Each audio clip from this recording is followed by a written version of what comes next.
ago? I think 3 months ago, 4 months ago, when I became aware of it. I had not noticed it in October. Surely this is something very important. You cannot be as unspecific as you are. When did you first become aware of the Rule 3 notice? If you're going to ask me for a date right here, Justice, I really wouldn't be able to give you one, but it was a few months ago. But I'm under the impression that I will be getting more questions because people are mentioning me every day, so I was waiting for that. And Honourable Shackleton is 100% right in his assessment. But eventually, I saw that I wasn't going to get a subpoena, and that is why I emailed the Commission. Is the laptop you are talking about the same laptop you are using for your parliamentary business? It is. So are you telling us that you are able to function in Parliament with a laptop that's giving you the problems that you are telling us now? I am struggling with it. And how are you able to function at Parliament? Well, half the times I don't. Half the times I have to walk to people for information or call up for information.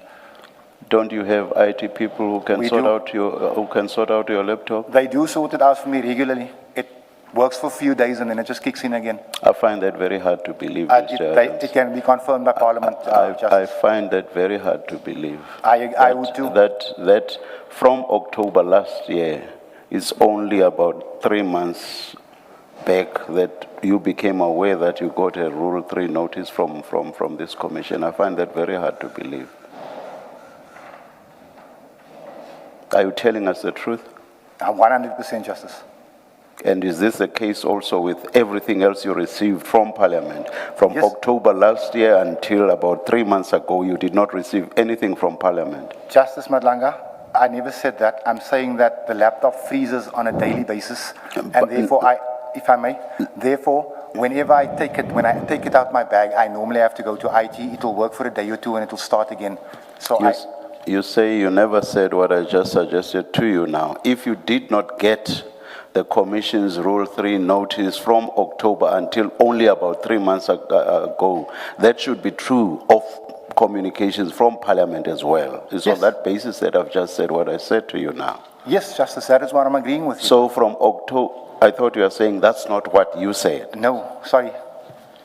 It's not even from October, Justice. It's been for about 18 months that I'm struggling with this device. Yeah, I'm not concerned about anything else. I'm concerned about October to today. For you to only give to the Commission communication, or rather your statement, which was required from October of last year, for you to only give that statement to the Commission after 9 p.m. last night. And the only excuse you have is that you have difficulties with your laptop. All right, I don't believe that. I find it hard to believe that. Because otherwise, you should not be operational at all as a parliamentarian. Okay, let's move on. Now, about 3 months back, you became aware that a statement was required of you. So, according to what you say, which is hard to believe, you have had 3 months and we only get your statement after 9 p.m. last night. What excuse do you have for that? There is no excuse, Justice, because when I emailed the Commission about 2 weeks ago, I asked for a date. I was given the date of the 11th. I emailed back. I said to them that it is voter registration, 6th, 7th, 8th. I essentially have 5 days to complete this thing. Can I have a slightly later date? The Commission... Why would you have asked for a date? You would have seen from the communication which you got 3 months back that the statement was required from October last year already. Why would you have asked for a date? 3 months back, you become aware that, oh, for such a long time, a statement was required from me. You still ask for a date instead of saying, wow, I'm very late already, and quickly putting your statement together. Why only a week or a couple of weeks back do you ask for a date only then?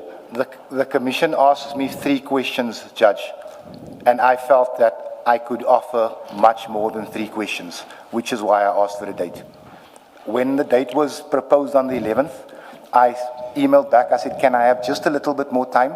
And I was told, no, the 11th is the only available date.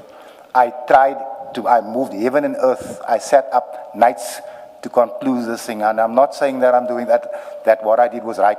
But what I'm saying is I tried my level best to meet the deadline of Thursday. I couldn't. What I will say, and I will stop here, what I will say is it seems to me that you are not taking this commission seriously. And starting from now and going forward, you should not treat this commission the way you have thus far. Because every and anything you've said thus far is just totally unbelievable. I do not believe it. This should mean that you cannot function at Parliament as a parliamentarian. And it also suggests that you are not even taking the people that you are supposed to serve seriously. If for as long as you suggest is the case, you have been using a laptop that you basically cannot use. You are not taking us as a commission seriously, and I would dare say you are not even taking the people that you are supposed to serve seriously. Starting from now going forward, you must take this commission seriously, Mr. Adams. What do we do now, Mr. Shaskalsin? Well, Chair, we have the statement. The next open slot, or the next slot that can be made open, is the 19th of August. And Mr. Adams can come on the 19th of August. I'd ask that we postpone to the 19th of August. Yes. For the record, let me just repeat something that you yourself already said, Mr. Shaskalsin, which is that it is not practical for us to hear Mr. Adams's evidence now. People who follow the Commission's proceedings will have heard that all the time. We refer to what we have read in the statements of witnesses because we prepare ahead of time.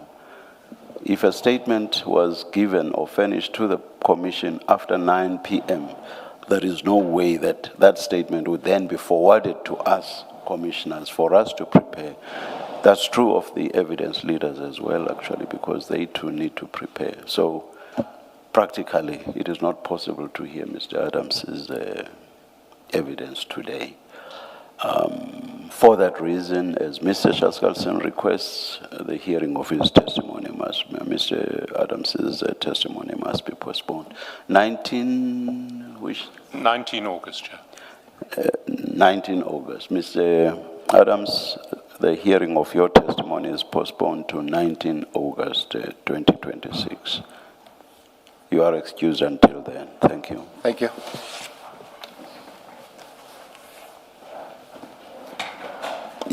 You are excused. Chair, can I be excused? You are excused, Mr. Shaskalson.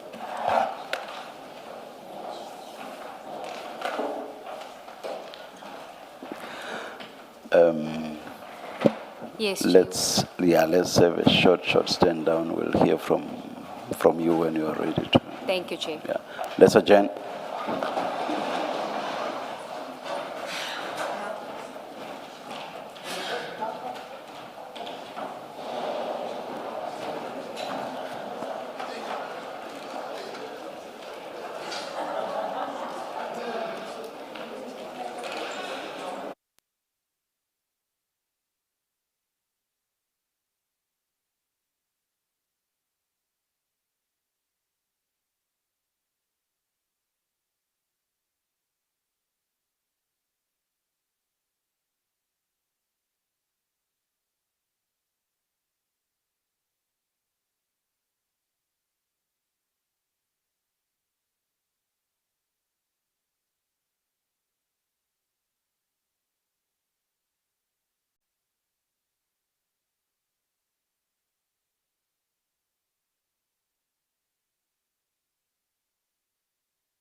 Good morning again, Chair. Yes. Chair, we're ready to proceed with Ms. Ramsami's evidence from where we left off last week, Wednesday.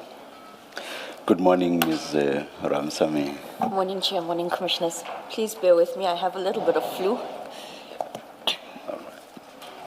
Chair, when we adjourned, we were about to start the topic on page 16 of the supplementary statement, which is the Medicare 24 investigation.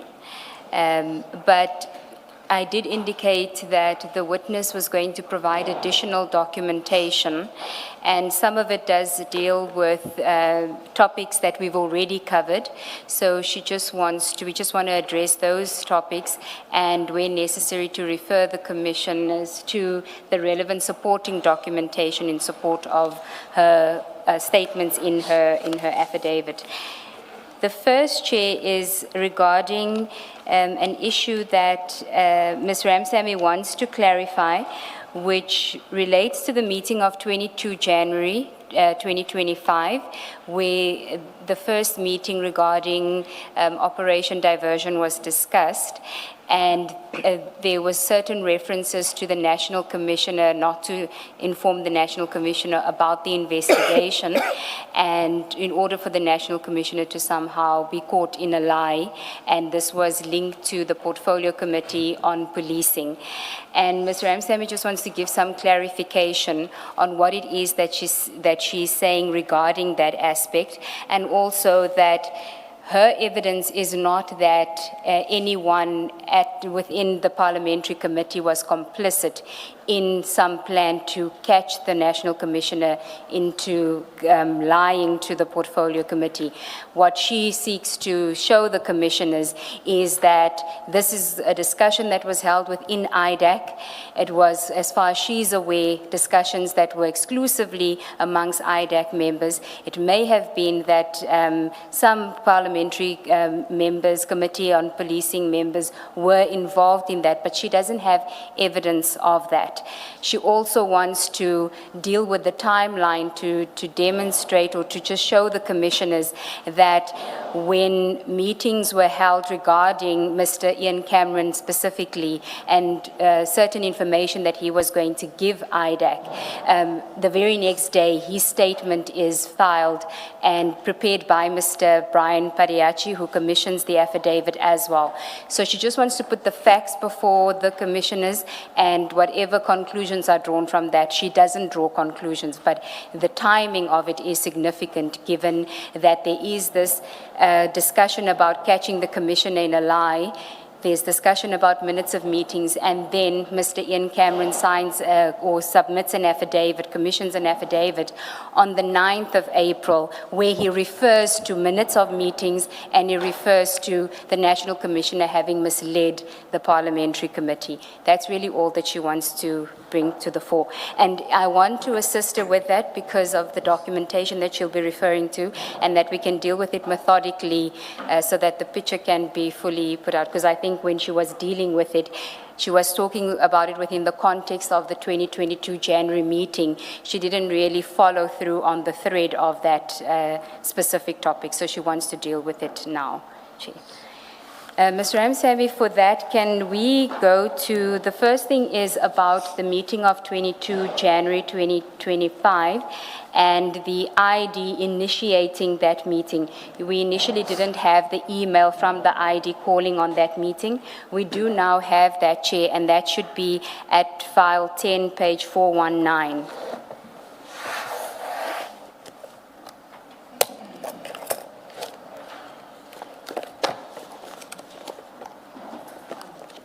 I think it's called file 10-2.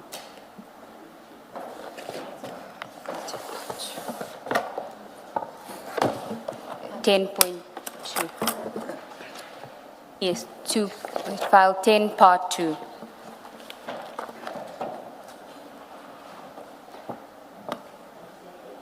Page 419. Ms. Ramsamy, do you have the email? Yes, I do. And this is an email on the 16th of January 2025 at 8:51 from Advocate Johnson she copies herself, she sends it to herself, Mr. Perumal, Mr. Sesoko, Mr. Rapesu, and you, and she CCs her PA, I think it is Ms. Correct. Ino, who you refer to as Ino. Now, the subject is diversion. When is the reference to a meeting that's to be held on Wednesday, January 22nd, from 12 till 2:30 at the SARS Boardroom 2.2. Can you read the message? Dear colleagues, I want a full briefing. Who did what?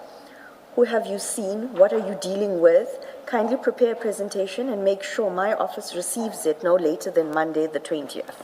Okay, and so that is the meeting that gets called on the 22nd. We know that Mr. Perumal submits a draft presentation, which we've been through. You also work on that presentation at the prosecutorial input. Correct. And submit that to Advocate Johnson and Mr. Sesoko on the 19th of January in preparation for that meeting. Correct. Now, insofar as whether Advocate Johnson had any input on that presentation, do you know whether she did? She did. Advocate Johnson, at the presentation on the 22nd, I had printed a version, her edited version of the presentation with her input and her additions and subtractions, and had given us hard copies, whereas Mr. Perumal and myself had submitted soft copies via email. Okay, so Advocate Johnson worked off the version that you gave her, and did she send it to the team or just presented hard copies on the day? She presented hard copies on the day. Okay. Commissioners, we have been given a copy of that well, actually the original with Advocate Johnson's manuscript additions made onto the version that she gave the members on the day. So she was aware of what was contained in the presentation before the presentation started on the 22nd of January. Correct. Okay.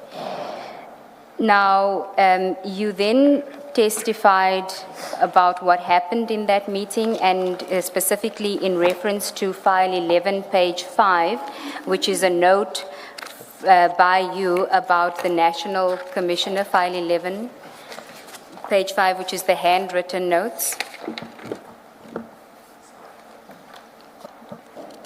Yes, Advocate Johnson made specific or made a specific statement saying, Can we just get to it first then? By 11 page? Page 5.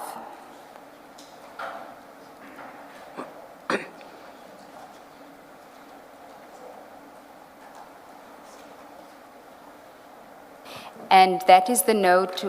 Your evidence was that during that meeting, Advocate Johnson then said, we're not going to tell the National Commissioner about the investigation so that he can be caught in a lie should he appear before the Parliamentary Portfolio Committee on Policing. correct. Okay.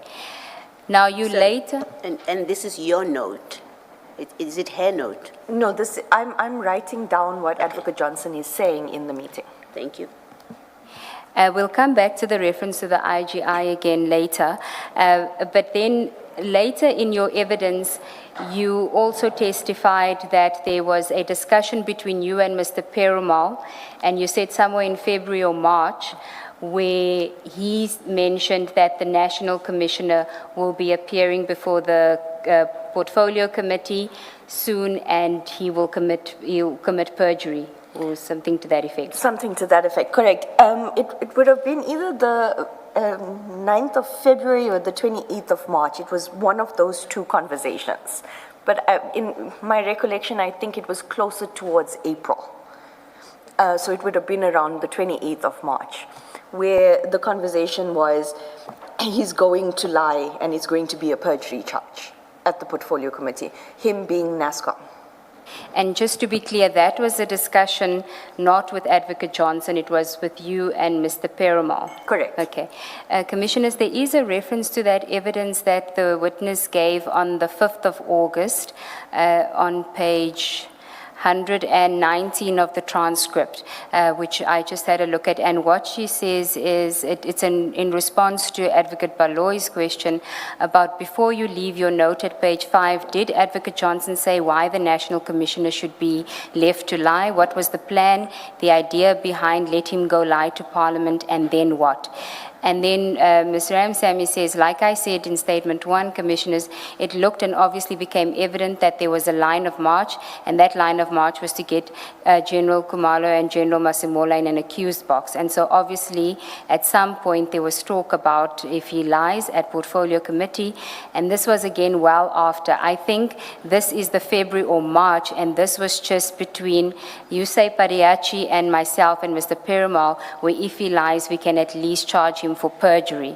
So the clarification that I want from you is that Advocate Johnson didn't mention anything about the Commissioner being charged on perjury in January 22, at the 22 January meeting. The perjury issue arose in the conversation that you had later on with Mr. Perumal. Correct. Okay. Advocate Johnson's words were, don't tell him, let him go lie. That was... Morning. Morning. Can I just Commissioner. clarify something? For the plan to work, they must have known what the National Commissioner was going to be asked, or what was going to be discussed with the National Commissioner at the ad hoc. And they must have known that if he gives a certain answer, it will be untruthful and could lead to adverse consequences. I mean, how did all that work? I mean, how did they know that he will go there and he will be asked a certain question, and if he gives a particular answer, it will be a lie? How would they have known that? Because this is January 2025. It's very early in the year. Commissioner, I also had those questions, and I did earlier, I think it was on my evidence on the 29th of July, where I said that Advocate Johnson, Mr. Perumal, and Mr. Padiachi would speak in undertones. They would understand what the other person is saying, and the rest of us were left to catch up.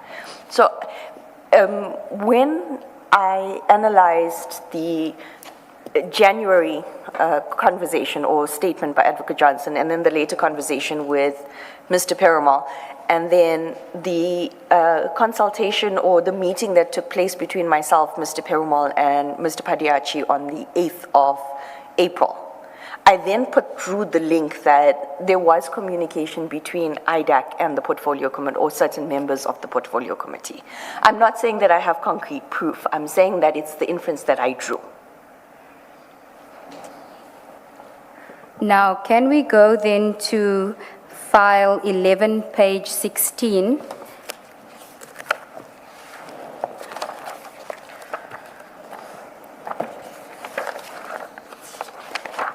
And perhaps if we start at page 13, because this will show us that this was the meeting at Fire and Ice. On page 13, 2025/4/8, and it's D, B, and me, which is Mr. Perumal, Mr. Pariachi, and you. Correct. Okay, and there's various discussions about the operation, but if we can go to page 16, you will see there's another note on there's a page 16, it says Ian Cameron, and then it says minutes. Correct. Okay, and do you recall what you were recording there insofar as minutes and Mr. Cameron? If I had been given detail, I would have written it down as per the remainder from page 13. It's very clear I was writing pretty much everything down. It was a brief passing conversation that said they were seeing Ian Cameron to get the minutes. And this was on the 8th of April. If anything more was said, I would have noted it down, but that was basically what was said. And those minutes, would those have been minutes of the Portfolio Committee meeting? I later found out that it was the minutes of the Portfolio Committee as per the Mr. Cameron's statement on the 9th of April. And they didn't say why they got the minutes of that meeting from, or they would be getting that minutes, the minutes of those meetings? At this point, Commissioners and Chair, I was distrusted. I was not kept in the loop. And I explained that at this point they only gave me, there's a saying, you keep a mushroom in the dark and feed it.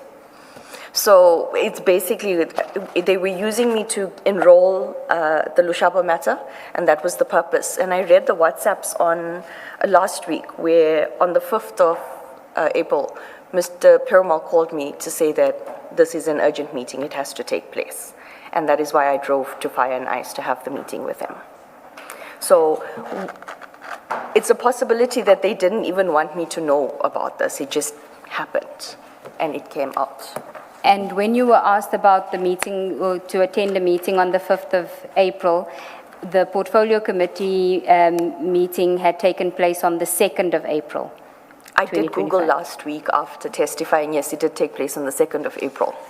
If we can go to file 7, which is Mr. Cameron's statement at 2820.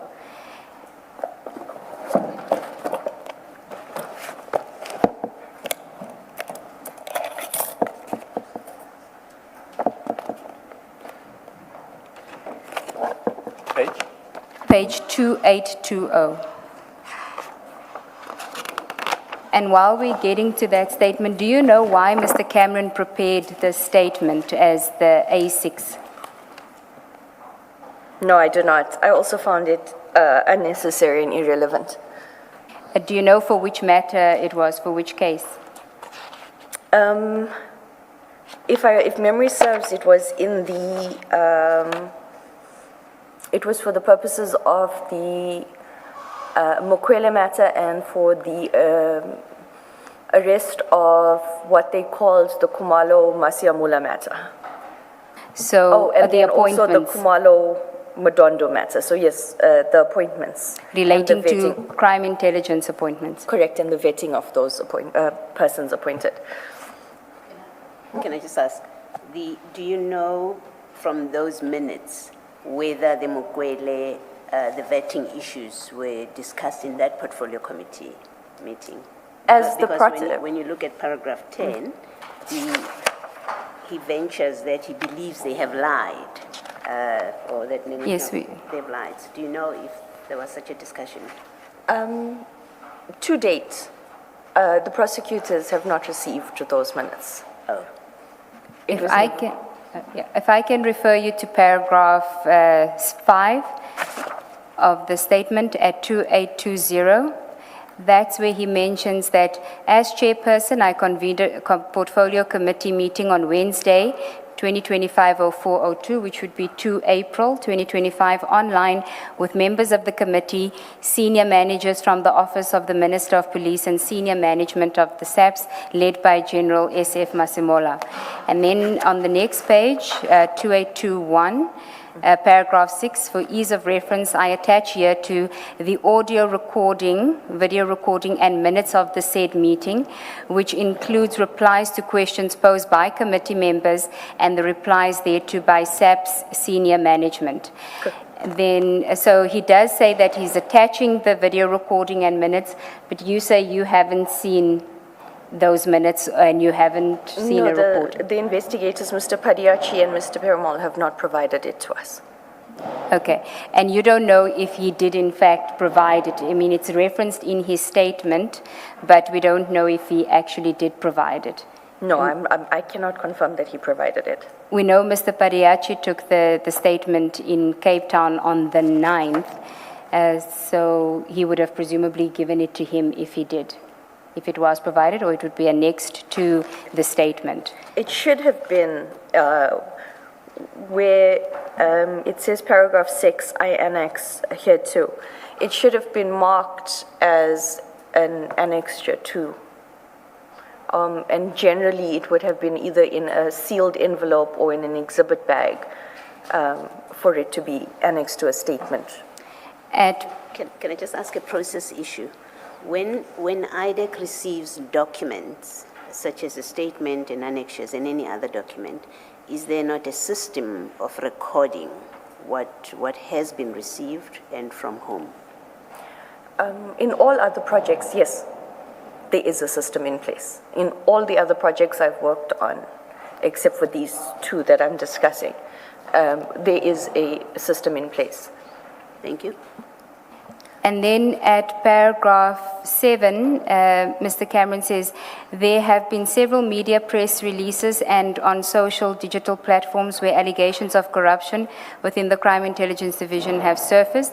The committee was therefore focused on addressing some of these allegations, as will be evident from the minutes.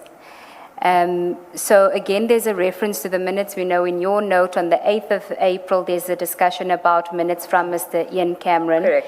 But we don't know whether those minutes were actually provided by him. But we do know that on the 8th, before the statement is made or commissioned, Mr. Perumal is referring to Ian Cameron and minutes. Correct. Okay. Now, at paragraph 8, he says some committee members were not satisfied with the SAP's management responses. However, in the absence of factual evidence, I intervened and closed the agenda point and moved to the next item on the agenda. And at paragraph 10, he says, I suspect the senior management of the SAPs, led by General Masemola, misled the portfolio committee in answer to several questions posed to them. To confirm exactly where the committee was misled, it will be prudent for the committee's recording of the meeting to be compared with the evidence available in the relevant crime intelligence files. Do you know what crime intelligence files he is referring to? I would, my understanding of that would be the dockets that IDAC was in possession of and investigating. But when you say dockets, are you referring to Mr. Adams' dockets, or are you referring to the contents in that dockets that contain crime intelligence files? What are you referring to? The contents. Okay. But why only dockets? I would imagine crime intelligence should have a whole lot of documents on a variety of issues that might have been relevant to what was being raised by the portfolio committee, but not only or necessarily dockets. It's open to interpretation, and I think the deponent would be best suited to explain. But with regards to evidence available in relevant crime intelligence files. But do you accept the wider possibility that I'm positing to you? I do. Thank you. okay. Ms. Ngube, does this not refer to vetting? Are these not vetting files that are not being referred to? Well, we don't know, Commissioner Kumalo. I mean, he speaks about appointments. I think it is. But we don't know That's what why it... I am asking the question, because if it talks about crime intelligence files, and then it can relate to the dockets that Mr. Adams opened. Yes, I mean, the witness doesn't know. She was just, I guess, offering, but you don't know. No, and I cannot confirm. Do you know whether Mr. Cameron gave Mr. Perumal or Mr. Pariachi any crime intelligence files? No, I don't. And save for this affidavit, we didn't even receive the minutes. You didn't see the minutes in the docket where this statement is supposed to be, because this statement is labeled A6, which means it's part of a docket. My understanding is that this is A6 in the Mokwele matter docket. Okay, so it's A6 in the Mokwele docket, and so therefore, if there were any documents that emanated from the statement or were included with the statement, it would have been in that docket.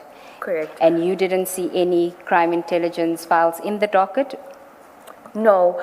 I had explained previously that we were working off digital copies of the docket, and when I was perusing the docket in June to make an evidential assessment, it was the minutes were not there. Okay. And the recording as well, not in? No, there was nothing. Okay. Can I just ask, still again, in a way it's a process issue. At this point, are you the prosecutor in charge of the matter? At this point, it's now myself and Advocate Schlatzweiler. Okay. And as the prosecutor, when you receive, and my question assumes that you received this affidavit at the time, around the period that it was taken. It's not something that you see now, today, as you're testifying? On the 19th of June, I received it, yes. Okay. Do you not ask where are the annexures? Because I assume you read the affidavit when you get it. It's part of, you say it's part of a docket that you're going to receive, that you're going to be discovering. On the face of it, clearly, without the annexures, it's incomplete, and so you're going to be discovering an incomplete set of documents if this is what all you're discovering. Don't you, as a prosecutor, say, where are the annexures? We have to see them, but more importantly, we need to disclose them. What happened here? Ordinarily, we would. If I may just digress as to what happened around that period when I received the docket. Ordinarily, we would, but on the 19th of June, 2025, I had received the electronic copy. I had read the docket, and I found that there was no merit for enrollment. I found that there was no prima facie case. So I had started preparing a memo, because irrespective of this statement, the other statements held no element of an offense, or spoke to no offense that could be taken to court, so no prima facie case. So I had started drafting a memo, which the commissioners will see shortly, where you go statement by statement, problem by problem, and then submissions. And you would recommend that there's no prima facie case. Unfortunately, I came down with bronchitis. Severe bronchitis. I was actually going for physio to loosen the phlegm in my chest. And I didn't finish the memo. While I was on sick leave, I received a call from someone in the office, and then a WhatsApp saying, hey, aren't you dealing with the crime intelligence matters? Your matter's in court. And when I put the TV on, I see that the Mukwele arrest has taken place. So it was a matter of, I was in the process of doing the memo, and had I not been sick, I would have completed and submitted the memo. You would have asked about I these would have annexures made that are reference not to the there. fact that these things are not in the copy of the docket that we received. Okay. Thank you. Thanks, Mr. Mr. Obe, the reason why I thought this has to do with the vetting issue and specifically the Madondo issue, because the statement is A6, but if you go to A1 and A2, A3, A4, A5, 2611 is the A1, followed by the Adams affidavit relating to the lateral transfer of General Madondo, and then they follow in that sequence. So even the affidavit before Mr. Cameron's is the affidavit of General Khan, which also talks to so it's not the Mukwele issue, it's the vetting issue and the Madondo issue, the way it looks to me, and I could be wrong, but the sequence of documents suggests that it relates to that transfer of General Madondo. And the Cameron statement, Mr. Cameron statement, in that paragraph that we were looking at, where he talks about relevant crime intelligence files, it must be referring to that subject. Do you want to comment? It's a possibility. However, I do remember seeing Ian Cameron's statement in the Mukwele docket. I stand to be corrected, but memory serves that it was, in fact, in that docket. And when you had the discussion with Mr. Perumal at Fire and Ice, when you had that meeting, did, if you go to page 13, you were discussing all the matters, basically. It wasn't just the vetting matter. You're talking about the 8th of April? Yes, on page 13.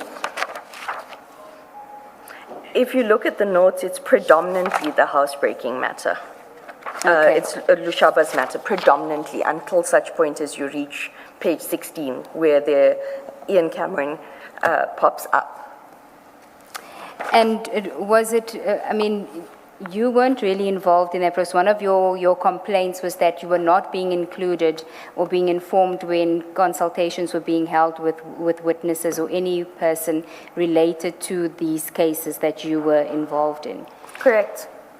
And so when you get told that Mr. Cameron is going to provide minutes or there's a reference to minutes, what is it, do you say anything to them? Is there a discussion about it?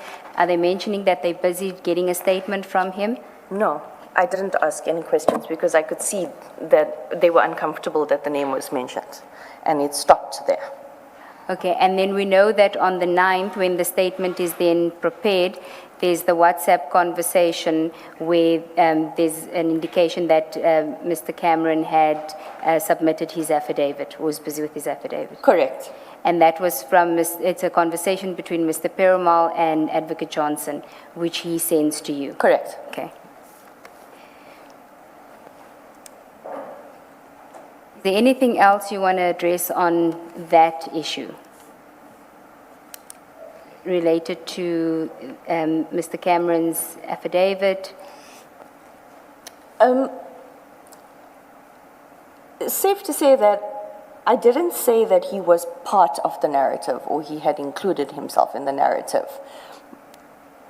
My statement was very clear. The inference I drew from all the events that transpired leading to his affidavit and me being informed about his affidavit, as well as the fact that there's a message between Mr. Perumal and Ms. Advocate Johnson indicating that he's on board.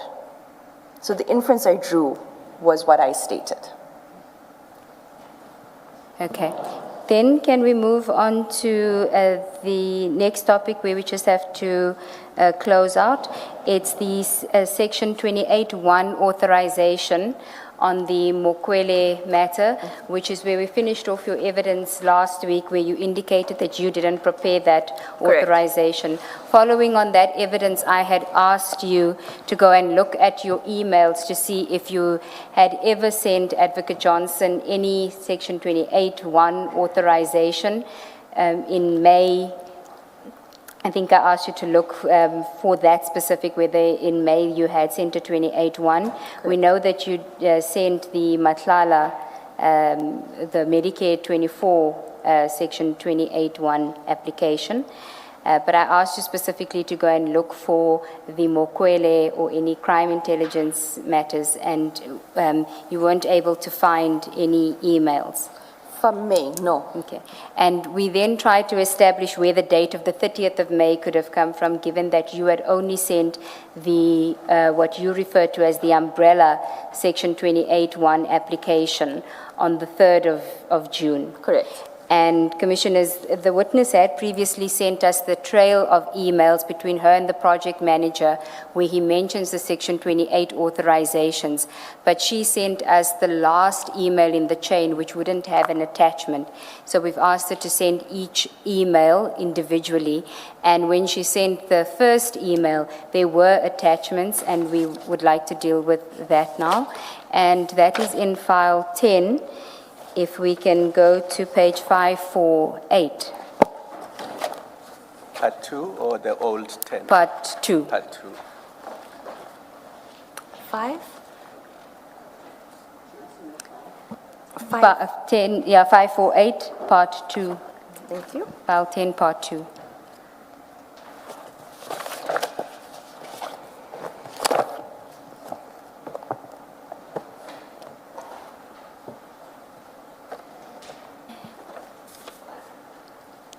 So at 548, at the bottom of 548, there's an email from Mr. Tlale to you and to Advocate Hlashwayo on the 16th of July, 2025, with the subject Section 28 authorizations. And he says, "Hi ladies, these are the soft copies of your authorizations." And if we go to 549, we see that there were 6 attachments. Correct. For 3 documents for leg 1 and 3 documents for leg 2. Do you recall why he sent you these soft copy authorizations in July 2025? No, I was actually confused, and I did reply to this email. Yes, we'll get to your reply, but can we then go to page 550, which is one of the attachments to that email? And Commissioners, what you will see there is Advocate John, it's a document from Advocate Ramsamy to Advocate Johnson dated 30 May 2025, and you'll see that the subject relates to the authorization of diversion leg 1, house-breaking burglary. And this is now where we see the date of 30 May 2025. Correct. But this, you had sent an umbrella, section 28 on the 3rd of June, and what you get back in July 2025 is a split section 28.1 application. Correct. Did you prepare this document? No. Okay. And if we go to 563, Which document did you not prepare? The one at 550? 550 was not prepared by me. at 563, there's another document, also with the same 30 May 2025 date, which is then an application for 28-1 for Leg 2, which is the appointment, which is the Mokwele matter. Correct. Okay. And this was one of the attachments from Mr. Tlale. Correct. Did you prepare this document? No, this was not prepared by me. Who prepared the one at 550 and this one, the one at 558? Who prepared them? The emails confirm that the project manager, Mr. Shlale, prepared them. Okay. Can we go to page Can I just- 517? Oh. Was it unusual that the project manager would prepare a document for you and then such as this and send to you? Because he prepares it and then he sends it to you, I suppose, for you to approve or not to approve. Was it a regular occurrence? Or No. is there anything unusual It's in very the fact unusual. that he's done it this way? Commissioner Baloyi, if we go back to how I was explaining how the process works, it would, I even spoke about the formatting, if you're good with formatting. It's usually prosecutor to DD to project manager to submit to Advocate Johnson. Or if you're not good with formatting, then you would send it to the project manager, as I did on the 3rd of June, for him to format, send back to me, and then it would be submitted. But these documents are not supposed to be done by the project manager. And that is what you did on the 3rd of June when you sent him your draft with the umbrella section 28.1. You sent it to him and said, please work your magic. Correct. And you explained to us that he had to do the formatting. Yes. You didn't expect to get a month later two 28.1s that refer to leg 1 and leg 2. Correct. Okay. And in fact, Advocate Johnson's email on the 3rd of June was saying that she's still working on the section 28 that you had sent her. Yes. Okay. And that one had a date of 2 June 2025. It wasn't 30 May. My apologies. Yes, correct. You then responded to the email from Mr. Tlale, and that we find on page 579. My apologies. 579. Yes, we'll have to read it from the bottom to the top. So at the bottom of the page, we have Mr. Tlale's email where he says, hi ladies, these are the soft copies of your authorizations. And then the email above that, it's from you to him, section 28 authorizations. You say, hi, are these signed? Who did them? Correct. Because what you get sent is unsigned 28.1s. That I did Well, all not- the documents are unsigned. Yeah, which I did not compile, nor did Advocate Schlatzwayo compile. And so you're asking him who did them. Correct. I wanted to know, are these signed and who did them? And his response then to you is the email above that. He says, only leg 1 is signed, which means only housebreaking is signed. Correct. I compiled all using your prosecution memos. I need to fix leg 2 as per ID. Correct. And leg 2 is the Mokwele matter. Correct. And so, as at 16 July 2025, he's saying that he still needs to fix the 28-1 in respect of the Mokwele matter, as per the ID. Which then confirms that as of the 16th of July 2025, there was no 28-1 authorization for the Mokwele matter. Did you have a discussion with him about it? I did, and I asked him, I went to his office and I asked him, why is Mokwele in my name? Why is it being submitted in my name? I was on sick leave, and now you're submitting a document in my name where I'm not the prosecutor anymore, and another prosecutor enrolled it. And he just did. You know why the prosecutor, Ms. Hlachwayo, is copied on these emails? Because she's the prosecutor that enrolled Mokwele. And this is almost a month after the arrest. Correct. Ms. Siegels, Ms. Ramsamy said when she asked why this document was submitted in her name, he just did this. Do you want to describe I that don't know what to and say, place it on record? He shrugged. You shrugged. He shrugged. He shrugged. Yeah. He lifted his hands in a manner that, was indicative of shrugging. Correct. All right, okay. Okay.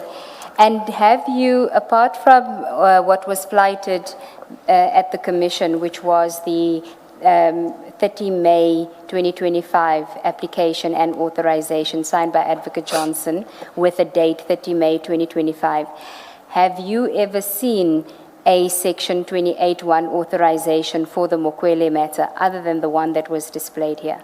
No, there was no signed 28(1) for the Lushaba matter or the Mokwele matter that has been provided to myself or Advocate Hlatswayo.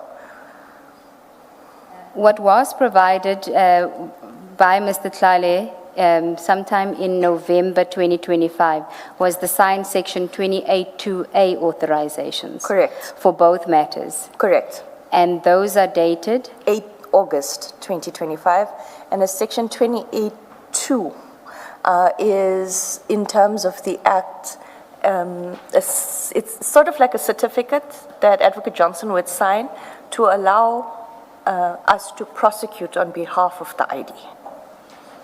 So even that should have been signed prior to. Can you just explain Prior to the arrest, you mean? Prior to the 13th of June and the 25th, 26th of June? Yeah. Can you just explain where does the 28(2)A fall in the process and who prepares that document? Because I haven't seen any draft from it. Is it just something that Advocate Johnson sends? With the 27 referral from 2023, I drafted the 28(2) and submitted it for authorization after my deputy director approved the drafting and the contents. So it should have come from the prosecutors. And that document, is it part of the legislation that there must be the 28(2)A, or is it something that's a practice or procedure in the SOP? Where does it come from? And why do you need it?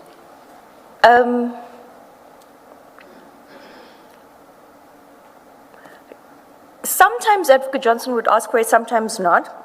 But with the 27 referral, she would. In terms of the Act, Advocate Johnson needs to delegate authority to prosecutors, either deputy director, senior state advocates, to prosecute on behalf of the investigating director. And that is the purpose of a 28(2), to provide us with a certificate to authorize us. It's the same thing as a delegation. So if I was a district court prosecutor and they gave me an acting stint in the regional court, the DDPP of that jurisdiction would issue a certificate of delegation to allow me to prosecute in the regional court. So it's a delegation for us to have permission to, or authorization to prosecute. We're going to include it in Within IDEC, is this done once off, or is it done per matter? Like I said, Advocate Johnson, because of the 227 referrals, the first one I knew that I was requested to do one. And so it was the deputy director and I were trying to figure out how to format it and how it was supposed to be worded because we didn't have an example. But it became a standard procedure later on. But like I said, standard procedures were deviated very often according to what Advocate Johnson wanted at the time. What I'm trying to understand is the delegation to prosecute. Would that not be done once off? Because, for there to be a delegation each time a matter comes up, it sounds quite cumbersome. So would it be a once-off delegation? Or? We are issued with a delegation. I think we've been issued with 3 different ones now. With Advocate Johnson, it's a certificate that we generally carry with us just in case either a judge or a magistrate wants to see. But that is done, if memory serves, it's done in terms of Section 24 of the MPA Act, not in terms of Section 28. Okay. Can I just clarify? And it may be a difference of practice and what the law prescribes. A quick look at 28.2 is authority to investigate, not to prosecute. Were you using it differently? Trying to find my MPA Act.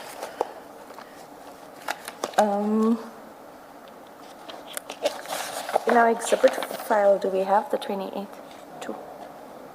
It was there at some point, I'm not sure. NPAS?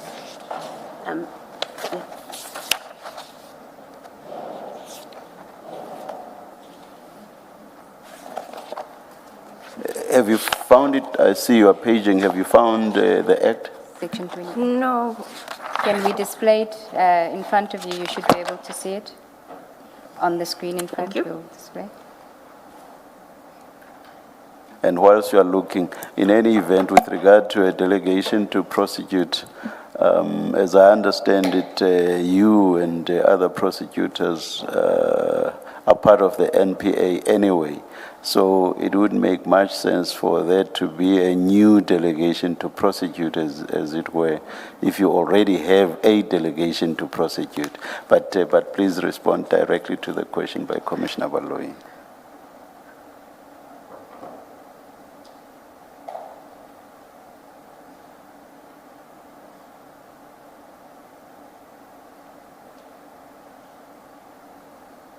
Correct. It is to investigate. Thank you. Okay. We'll include the email chain regarding the 28.2As in the bundle. For now, we'll just display it. It's an email from Ms. Latwayo on the 12th of November 2025 to Mr. Tlale, copying you, where she's responding to his July email where he says, these are the soft copies for your authorizations. She sends an email to him saying, good morning, Tsepo. I have just realized that Bra Peter is not designated in these matters, more especially leg 2, and currently is the one who is appearing in court. May you kindly add him? And his response is above that. He says, he is, please receive attached. And what he attaches, if you look at the 3rd page, is the Section 28.2A designations, 8 August, you'll see the date is 8 August 2025. Correct. And we do have the attachments. The first one, you'll see once it comes up, it again refers to, in the first line, whereas I, Andrea Johnson, the investigating director, on 30 May 2025, have decided to conduct an investigation in terms of Section 28.1A. Again, there's reference to the authorization, which you know nothing of, for 30 May 2025. Correct. And was November 2025 the first time that you saw this 28.2A? Yes, it was the first time that it was emailed to us. If you look at the 3rd page, it's got the signature date of Advocate Johnson. It's 8 August 2025. Correct. Okay. And insofar as the 28(1)A authorization, so we've spoken about the application for authorization. Have you seen this signed, other than the 30 May 2025, that's part of the bundle that was displayed during Advocate Johnson's evidence? Have you seen an authorization for the Mokwele matter other than the 30 May 2025 one? I saw the one that I sent that wasn't signed on the 3rd of June, and then these, but a signed one from Advocate Johnson was never submitted to us. 28(1). Correct. Okay. Only the 30 May 2025 one that was displayed here at the Commission.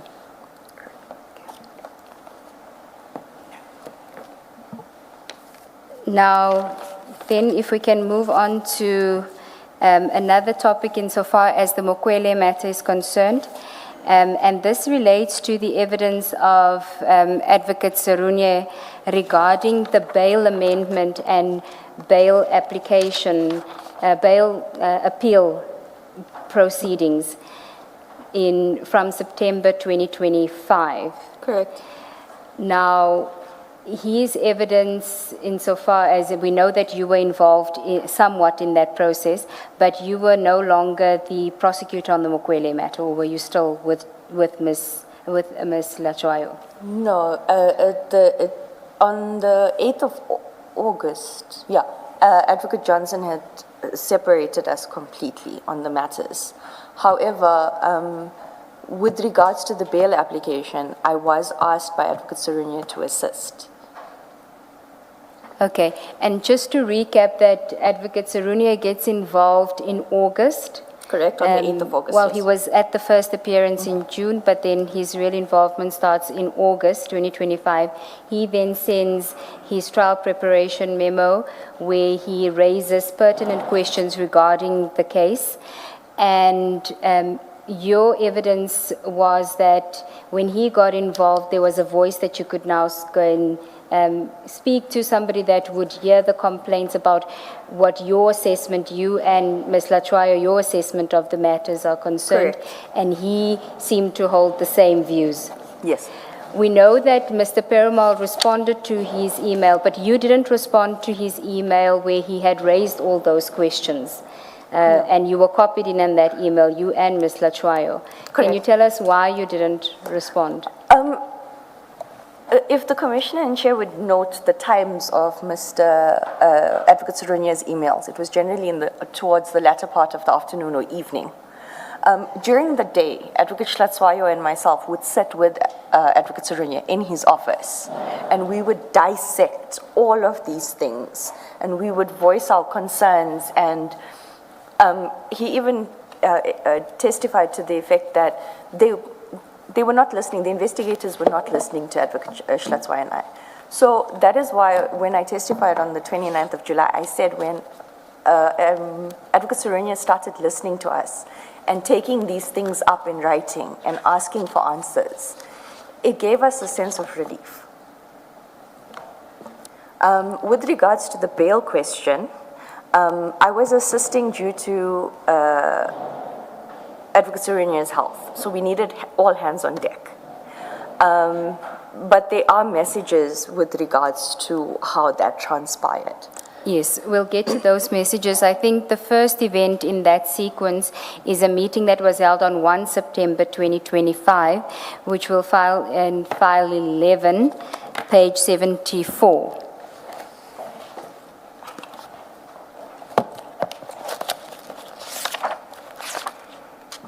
Chair, perhaps before we continue with this topic, it's maybe best to take the tea adjournment, and we'll continue when we get back. Let's resume at 11:30. Let's adjourn.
11. We are ready to resume. Please make sure your cell phones are off. Thank you.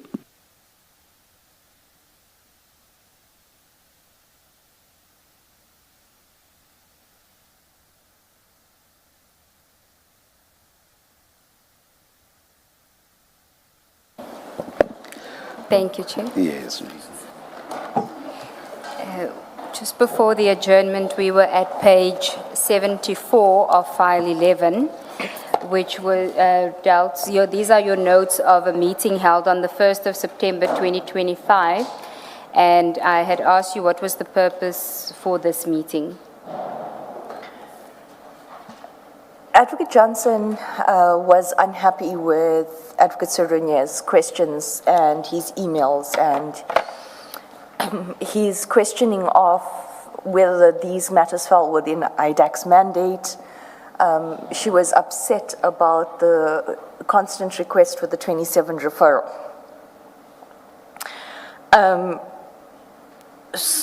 So Advocate Johnson chaired the meeting while Mr. Perumal and Mr. Padiachi joined on Teams. Sorry. Advocate Johnson seemed to be upset with Advocate Schlatzwayo and myself as well in indicating that we had not explained to Advocate Serunye the overarching purpose of the crime intelligence matters. Which she said was what? Racketeering and state capture. And did she explain the state capture aspect? She addressed Advocate Serunye trying to explain that the Mukwele arrest was similar to that of the Celebi judgment and that of the Zuma Sheikh judgment. There was disagreement about that because in those judgments, it was clear what the quid pro quo would be, even though there wasn't a specific agreement. And yes, the gratification or the quid pro quo would come in effect later on, but it was evident from the relationship what would be expected, versus the Mukwele matter where it's just a mere statement of in the future. In the future to do what? So that was the to and fro's that were happening. However, Advocate Johnson then got agitated and took over and wouldn't allow us to speak and laid down the law that these matters are going to proceed and that the investigating officers are going to explain to the prosecutors what the evidence is and how we should interpret it and understand it and prosecute it. So it was, in effect, to persuade Advocate Serunye that there was a case on the Mukwele matter, or were there other matters discussed? There were two other matters discussed. In my statement, I later deal with the Madondo Kumalo and the Masiamula Kumalo arrest, which are two separate issues. Advocate Johnson in that meeting indicated that irrespective of what Advocate Schlatzwayo and I had presented to her in July already, those matters will be enrolled. And we see there you have 3 bullet points. The second bullet point on your note says CI IDAC equals is the state capture. And then the next bullet, circumvented in an arrow in anticipation of. What was she discussing there? Advocate Johnson was telling Advocate Serunye, Advocate Schlatzwayo and myself that the crime intelligence investigation done by IDAC is actually state capture, and that's the reason IDAC was created, formed, and that these matters, these specific matters, were state capture. And she kept repeating state capture. With regards to circumvented, she's speaking about the promotions and the ads being withdrawn with regards to the Mokwele matter and then re-advertised externally. So a circumvented meaning that, and it was in anticipation of, and then there was an explanation that Brigadier Mokwele's father works for the Hawks and that he was charged for trying to bribe another official. What was said to be the relevance of her father's employment in the Hawks and being charged? What was they were trying to explain here was that the quid pro quo would then be equated to the fact that General Khumalo was giving gratification to Brigadier Mokwele's father by appointing her.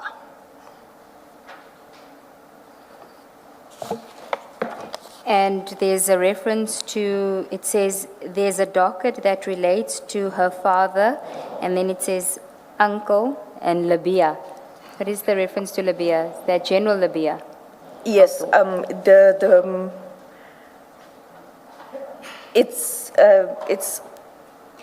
there's a docket that relates to her uncle. It's supposed to be a slash or father, and the docket is with General Labia. Or they're going to obtain the docket through General Labia. And if we then go to page 77. Ms. Nobe, before you leave that page, the entry at page 74 still, the entry right at the top, what is that about? What does it say?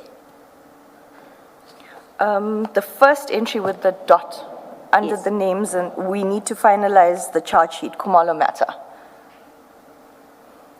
And that's a different matter to the Mokwele matter. It's the same matter. It was referred to as the Khumalo matter, or we referred to it as the Khumalo matter, being myself, Advocate Hlatswayo, and Advocate Sirunya. And this is on the 1st of September. It's a Correct. meeting on that. So at this point, there was no finalized charge sheet yet. And yet they have been arrested. Can you just explain what happened? After Advocate Sirunya came on board and he was listening to us and we were explaining that there's no crime of corruption, he also picked it up when he read it. And that's how the second charge sheet, it was at this point that the second charge sheet of Section 21, conspiracy, was drafted.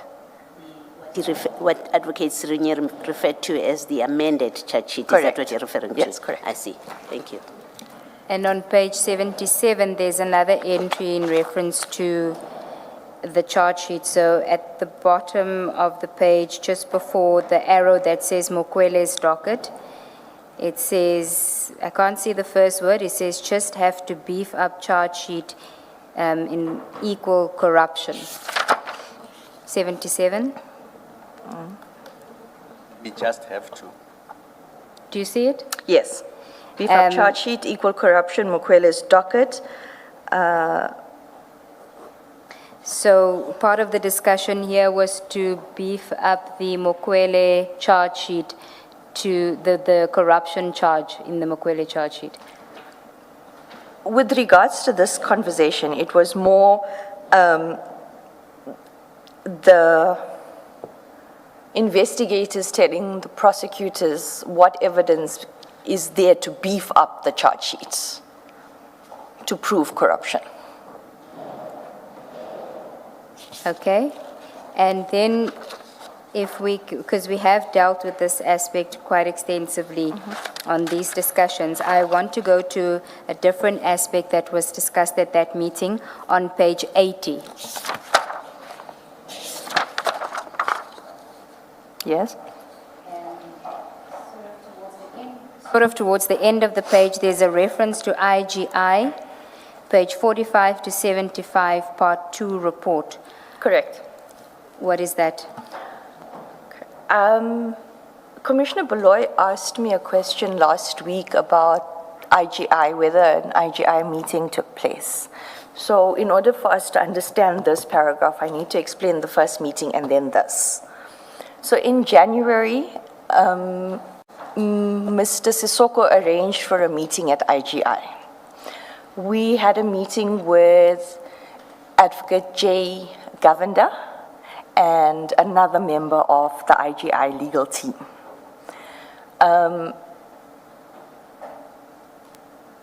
Where they indicated, yes, they were tasked to do an investigation, but they cannot share their findings with us because of their mandate and the fact that they are regulated by a different act. And their reporting lines are very different. So, in essence, there was some words exchanged. So Advocate Govender was addressing me through the meeting. We were discussing, I asked her how many different crime intelligence matters, etc. So she did indicate that they are in the process, they are consulting with witnesses based on certain complaints. She was unable to give me any witness names. She explained safety as well as different mandates. So Mr. Perumal got agitated to a point where Advocate Govender even said to him, your cowboy tactics is not going to work on these cases. We left that meeting. It was, I did say it was a fruitless meeting because we couldn't assist them and they couldn't assist us. Sorry, you couldn't and they couldn't assist you. What was the purpose of the meeting when you went there? With IGI, like with other investigations that had been completed previously during the Zondo Commission period, they are able to assist because the report has been completed. But because this was still in the process of investigations, sharing of information could not take place. So, Commissioner and Chair, we left that meeting and Mr. Perumal then wanted to arrest Advocate Govender for Section 34 for not willing to assist us. And there was this whole thing where I had to pull out the IGI Act and explain to him that they have their own. But that's just on a side note. But it was just to give you an explanation of how things were being done. Can I just interject there? So this is the meeting that Mr. Sissoko also testified about that he attended. Correct, in January 2025. And did you obtain any documents at that stage? No, nothing was shared with us. And the discussion was about crime intelligence investigations, current investigations that the IGI was investigating? Correct. Okay. Based on complaints that they had received. Okay, so you leave that meeting and you did report back to Advocate Johnson saying that it was a fruitless meeting, and she says she's not surprised. Yes, correct. Okay. And then we now in September. So we in September, and Mr. Perumal is explaining various things about how Advocate Schlatzwayo, Advocate Suruni, and myself are not understanding the evidence of the Mukwele docket. He then tells us that the minister, being Minister Mkunu, arranged for someone to fly to Eastern Cape to him and provide the IGI reports. And this is the IGI report that was prepared in respect of the crime intelligence investigations undertaken by the IGI. Correct. Which you were told at the time in January they were still busy with investigations. Correct. And my understanding of those reports is someone very high up has to approve that we share that information. Okay, so what Mr. Perumal communicated in that meeting was that Minister Mkunu arranged for someone to fly that report, a hard copy of that report, to Mr. Perumal in the Eastern Cape. Correct. And the IGI had given that report to the minister? Correct. Okay. And in terms of what legislation or powers did the IGI give that report to the minister? Was there an explanation as to, was it commissioned by the minister, report commission or investigation commissioned by the minister? It's unclear. I just know that that report was not supposed to come to us in that way. Okay, do you know, it wasn't supposed to come to IDAC? IDAC. Via the minister? Correct. Okay, and why do you say that? Because the IGI, I had read the act prior to going to have the meeting with Advocate Govender In January? in January. There's certain procedures and processes that must be followed in order for that information sharing. I had also spoken to Advocate Lowe, the deputy director who's retired now. He was dealing with a matter that IGI and him, or that team, were sharing information. There were channels that had to be followed in order for that information to be shared. And did Mr. Perumal say whether Advocate Johnson was aware that he had gotten the report from the minister? Yes, in my notes, there's, in one of the notes, there is a note, just a note down that says Dylan must call IG. But in this meeting, Mr. Perumal indicated very clearly that the ID is aware that the minister has arranged for this report to be flown to me. Okay, I'll ask you to find that reference during the lunch adjournment, but for now, so that is what he tells you about how he got the report. Correct. And does he say anything else about the report in that meeting? Because you have a reference that says page 45 to 75. I would assume that's page 45 to 75 of the report. Correct. It's even part, he's even telling us which part of the report is relevant. Mr. Perumal then WhatsApps me the IGI report. If we can go to page 600 first, and you tell us why you took a photograph of this. File 10, part 2.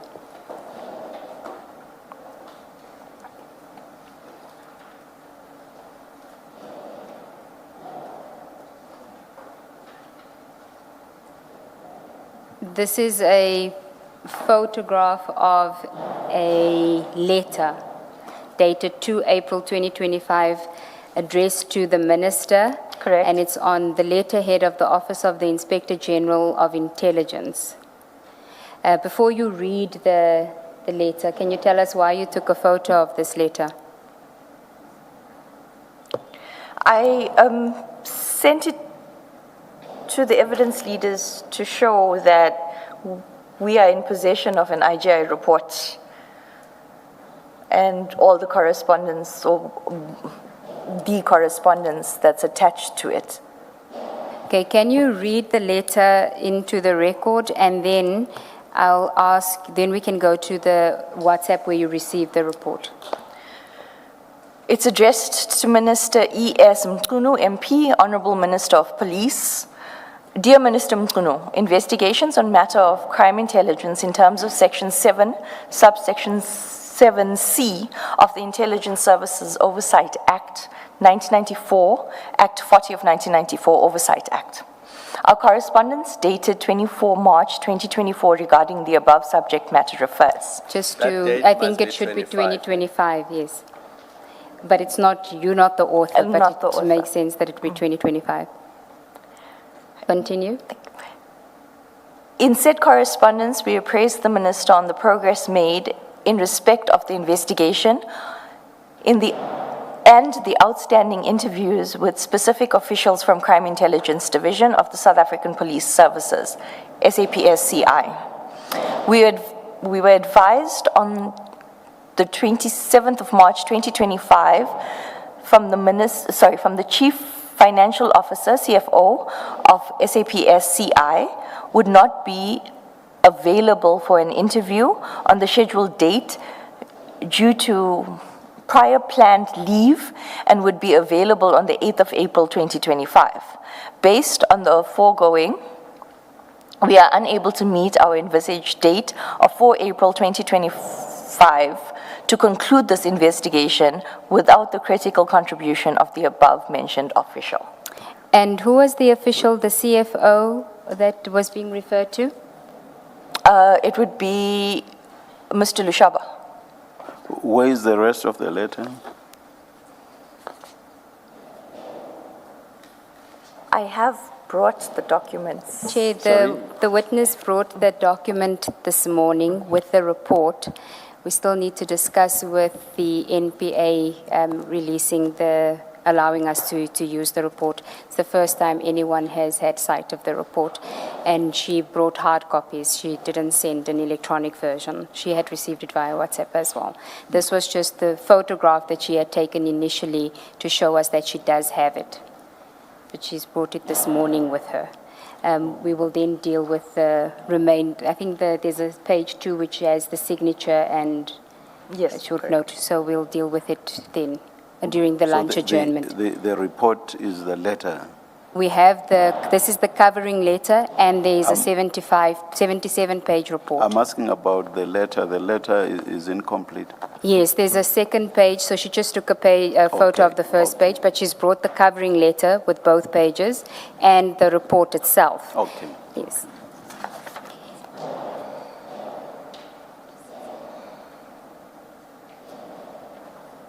We can go to page 601, which is then the WhatsApp where you receive it, and this would have been, let me just get the correct page. It's not 601, it's 612. Just bear with me, 609. 609.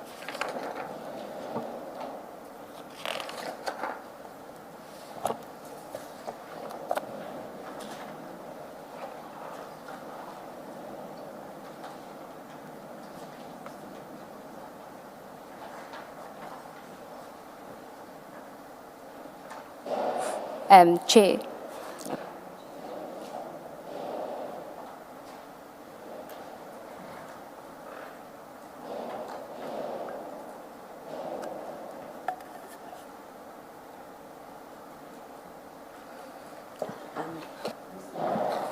Ms. Nube, you will guide, because you're dealing with the report, you will guide whether this question can be answered or is subject to you getting approval. My question is, you've looked at the report. What was the complaint that the IGI was investigating? And I'm happy for you not to answer if it falls under you need to get consent from the NPA. Is it one of those? I think I would rather, once I get consent, then I'd be able to explain. But at this point, because the report and I don't have the authorization from the NDPP, if I mean, reserve that. All right, that's fine. Thank you. Thanks. Thank you, Commissioner Baloy. We'll sort that out during the lunch adjournment. The second page of the letter reads paragraph 5. In this regard, it would be appreciated if we could present our report containing findings and recommendations on Thursday, 10 April 2025. 6, thank you for your attention and consideration of our request. Yours sincerely, it's signed by Mr. I. Faisal, Inspector General of Intelligence. And then it says investigations on matters of crime intelligence, investigation of alleged irregularities pertaining to procurement of buildings, validity of recruitment process, and security clearance of senior member of South African Police Service, crime intelligence SAP-CI. That was the investigation, Chair, but the report hasn't yet been perused until we've dealt with the issues with the NPA.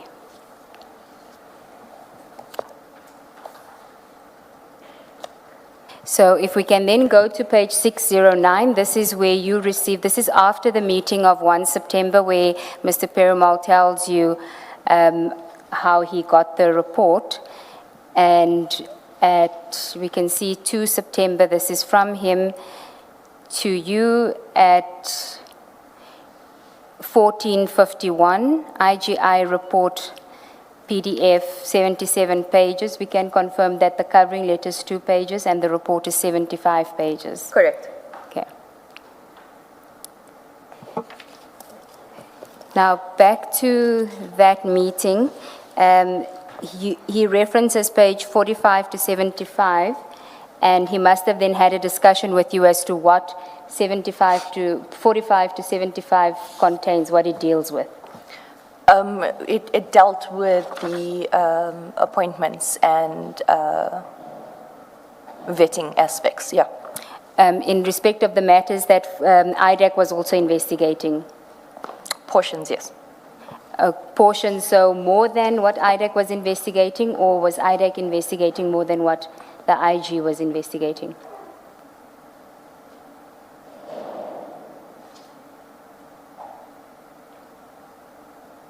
Or were they identical?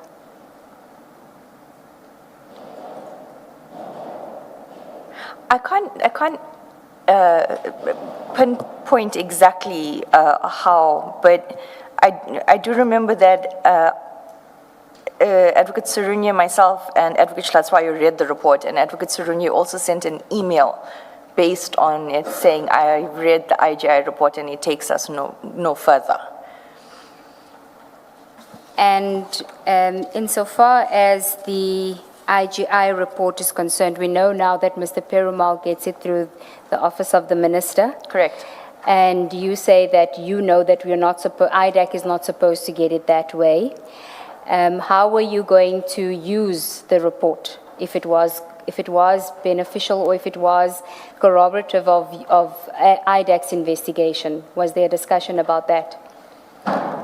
It's the same thing as the email that's subject heading secret, where somehow, some way, Mr. Perumal got, I think it's General Particular's disciplinary assessment report on all the, so it's the Mokwele and the 6 others. So when he emailed it to us, the subject was secret. And so the discussion stemmed that it was going to be used for intelligence purposes, but prosecutors don't use things for intelligence purposes.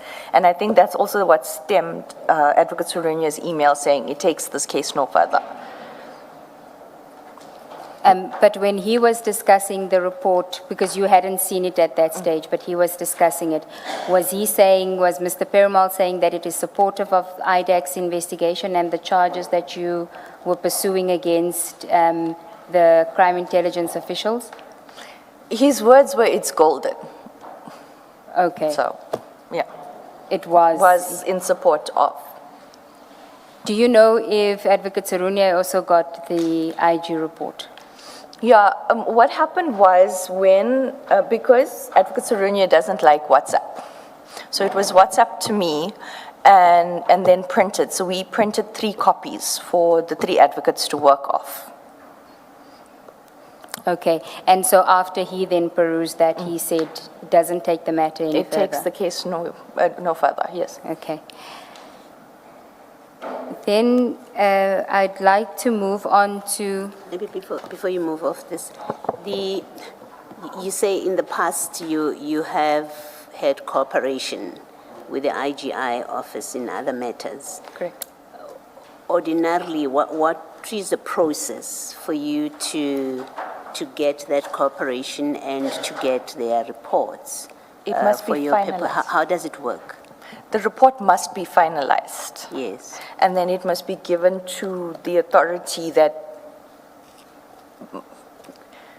controls the IGI or requested me, the president, the minister's office or whatever. Okay. But that report is only supposed to be released once it's finalized. Yes. And then there's mutual legal assistance that we would then sit and discuss, okay, portions of this, guys, we're going to have to redact. You can't use it. We cannot disclose it to you. Portions we can disclose in terms of just for you to guide where you might possibly want to go for your investigations. But it would never be the full report. Yes. And it would only be the finalized report.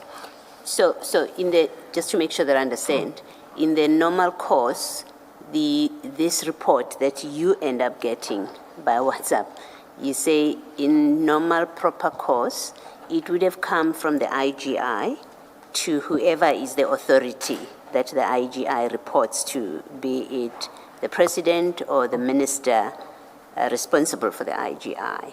And then it would go to IDAC directly or to the Minister of Justice, Minister of Police. I just want to understand how Minister Mkunu if things were done properly, how he would end up with this report? To your knowledge, from your experience. From the way, because the only other matter that's getting assistance from IGI is under advocate law. So when I was going, because I was walking in blindly, I had not dealt with the IGI previously. So when I asked for assistance on how it works, it's a confidential document or a top secret document. It also has to be declassified before it comes to us. So this document was not declassified. It's still in its raw confidential or top secret form. That's contrary to how it's normally done in the normal course. It would have had to be declassified for you to look at it, Correct. to be able to work with it. Correct. And there needs to be, so like I was explaining, in the mutual legal assist, you would then agree, paragraph 4, guys, we're redacting. Paragraph 5, you may use for this purposes. I'm not disclosing these witnesses. Thank you. Just explain this in your discussion with Mr. Perumal. What did he say you must do with this report? Because he's sharing it with you on WhatsApp. Did he say you must read it and then what? Assist you in your prosecution of the ongoing matters? Commissioner, the way it was explained to Advocate Surunya, Advocate Schlatzweiler, and myself, it was after we read it, the advocates will have a better understanding of what we're supposed to prosecute in the Mokwele docket. I see. But you say this was a draft, it was not final?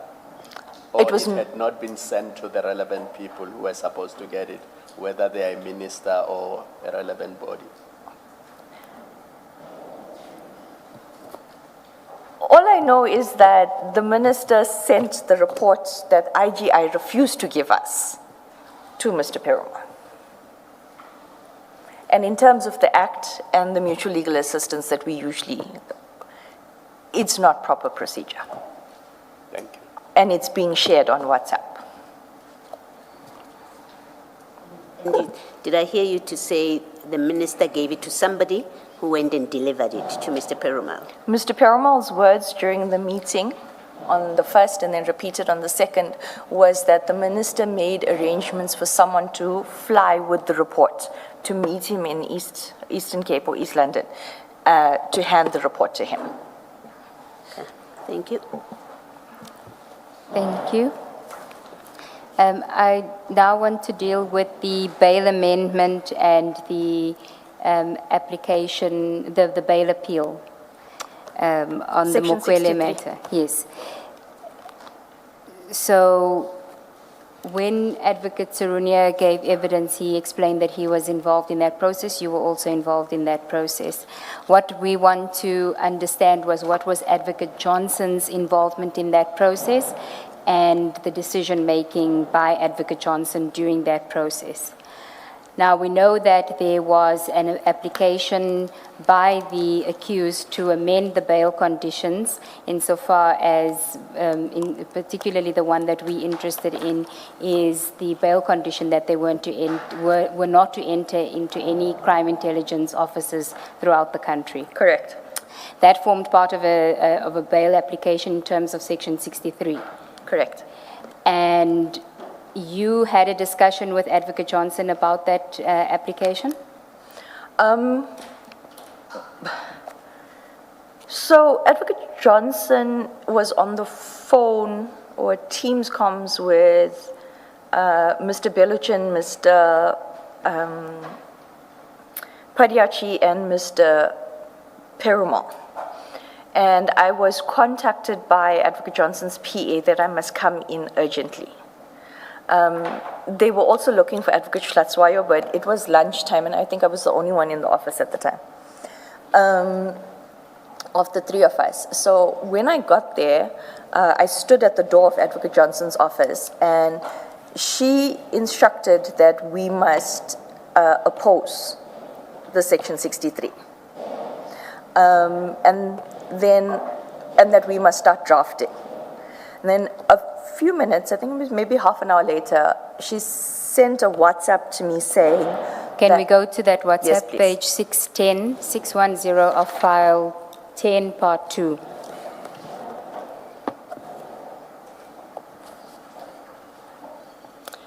Thank you. Brief Peter and tell him what I have requested. Just wait first. Sorry.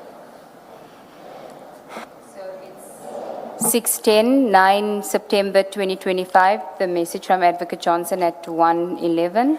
So this is after I was called into the office and told. And then Advocate Johnson WhatsApps me, brief Peter and tell him what I have requested. Does he agree? I reply, I will. He has stepped out for lunch as soon as he is back. Sorry, it's not your fault this time, but could you just move closer to them and raise your voice because there's sound from above. I will. He has stepped out for lunch as soon as he is back. To which he replied at 13:12, okay. After a conversation with, it was about a 2-hour, maybe an hour and a half, conversation between Advocate Shlatsoyo, Advocate Surunya, and myself. We even pulled out the CPA commentaries, and we were researching this instruction. And so I sent Advocate, so after this discussion, I asked Advocate Surunya whether I must inform Advocate Johnson, and he said yes. And then I sent a message saying, Advocate Johnson, we have discussed the Section 63. We do not have legal grounds to justify the application.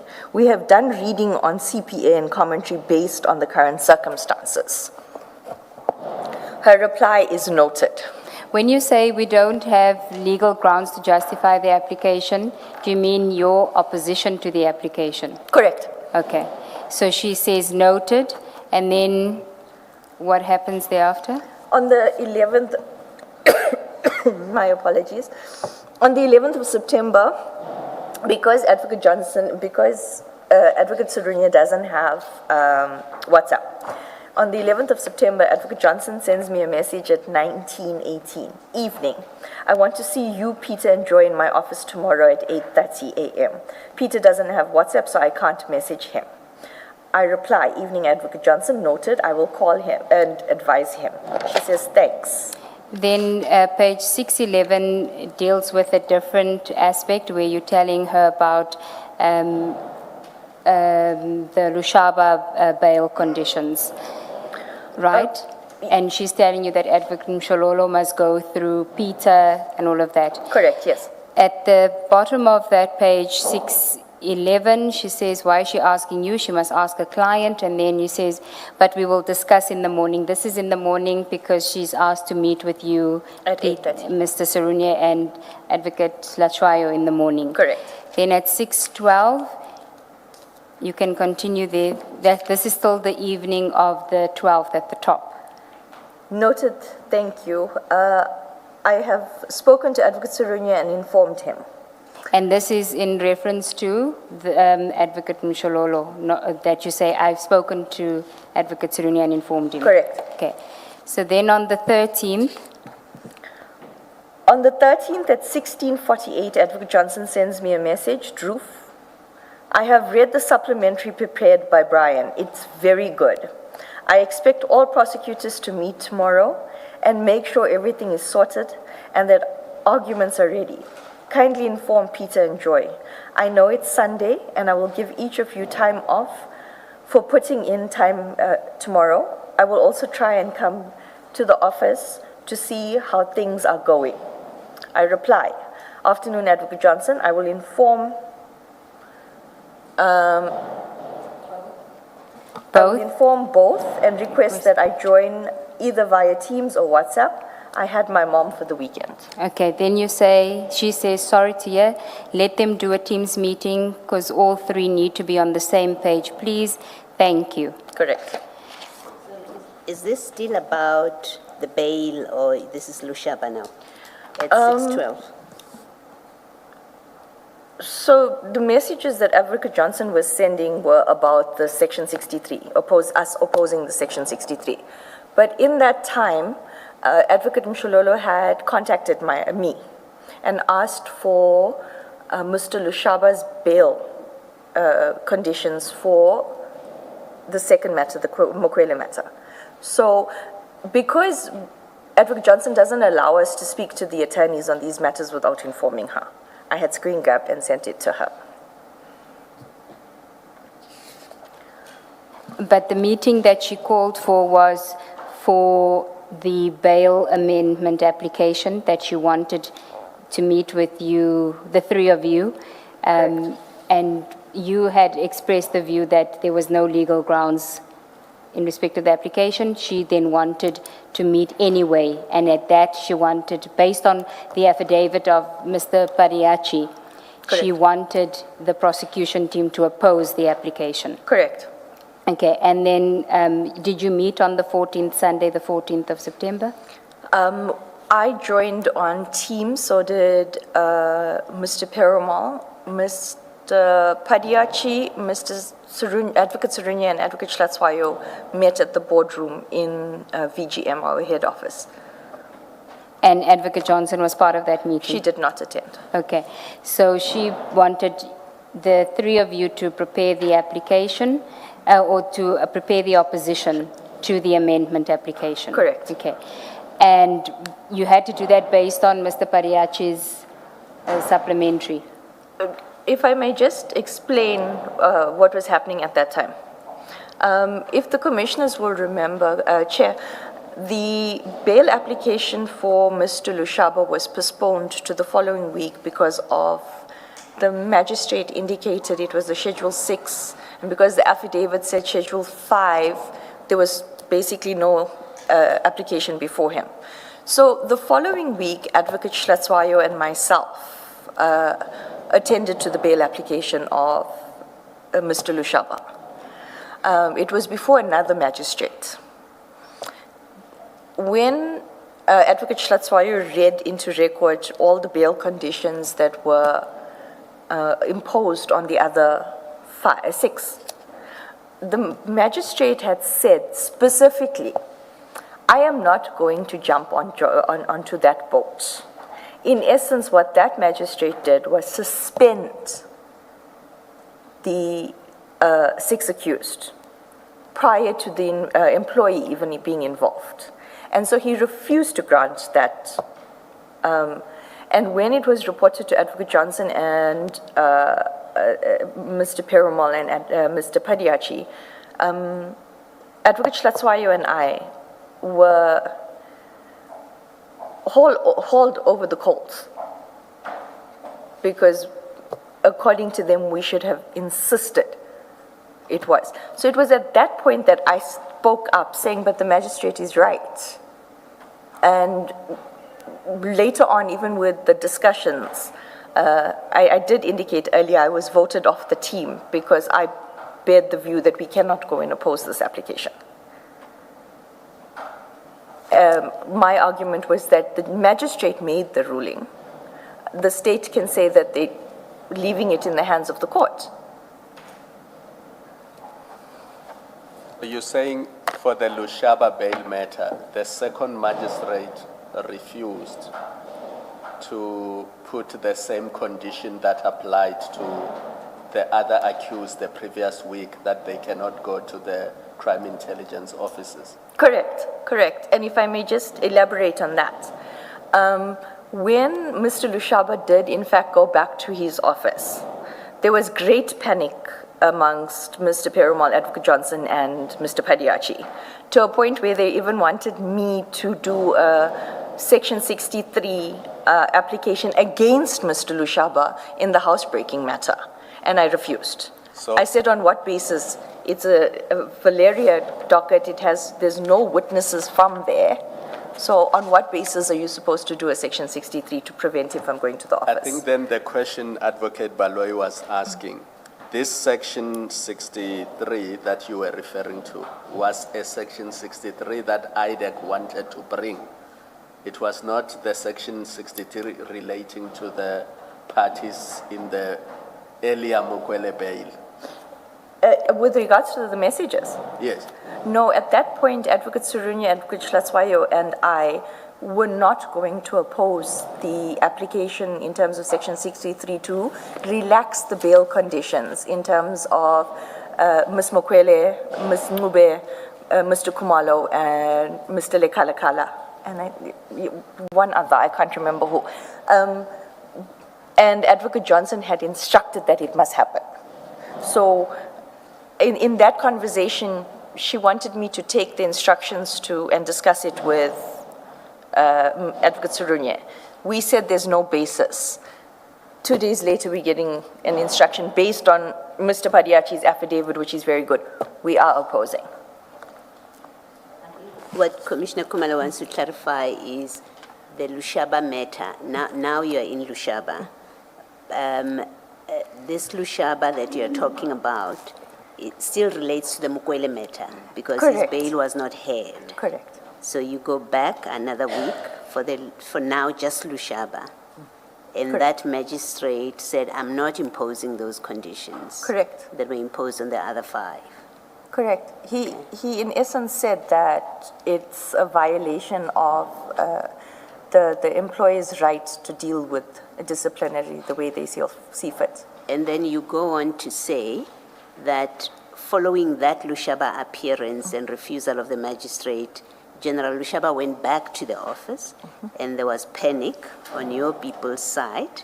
And now you get an instruction to now bring a Section 63 in the laptop matter, in the standalone Yes. matter, and that's what you refuse to do. Correct. I think that's what Commissioner Kumela wanted to clarify. And if you look at 610, that's where you say we do not have legal grounds to justify the application. So it seems like you're not talking about opposition here. You're talking about IDEC bringing the application, and you are saying you don't have legal grounds to bring the application. It's a possibility that was the conversation Yeah. there. It is. I'm sorry, I'm trying to juggle 3 years of activities into comprehensive meetings.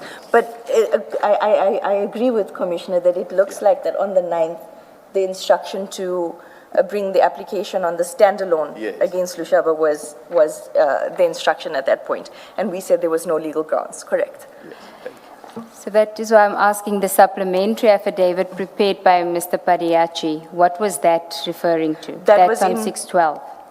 That was in regards to the CI7, the Mukwele, Ngube, Kumalo, Lekalakala. Okay, go to 612.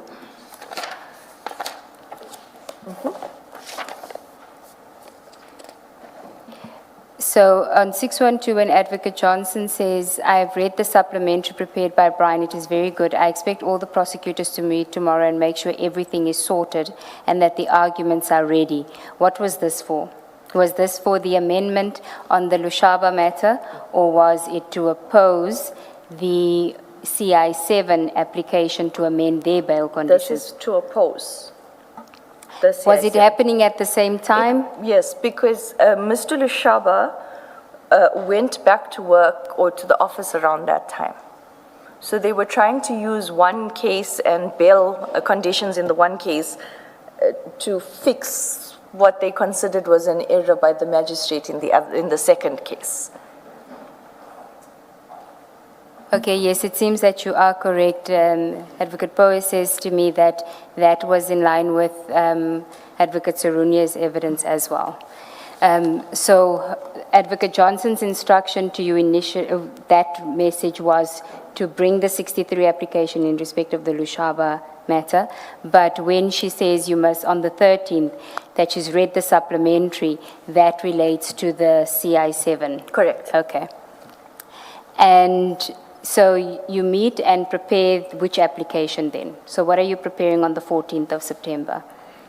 On the 14th of September, while the teams was happening, Advocate Sarunya was going through Mr. Padiachi's affidavit and asking Mr. Padiachi and Mr. Perumal to explain each paragraph of the affidavit so that he could understand how it was going to be argued. And so that's how 3 hours went by. And then I excused myself at 5. Okay, then on page 613, if we can just deal with that on the 14th.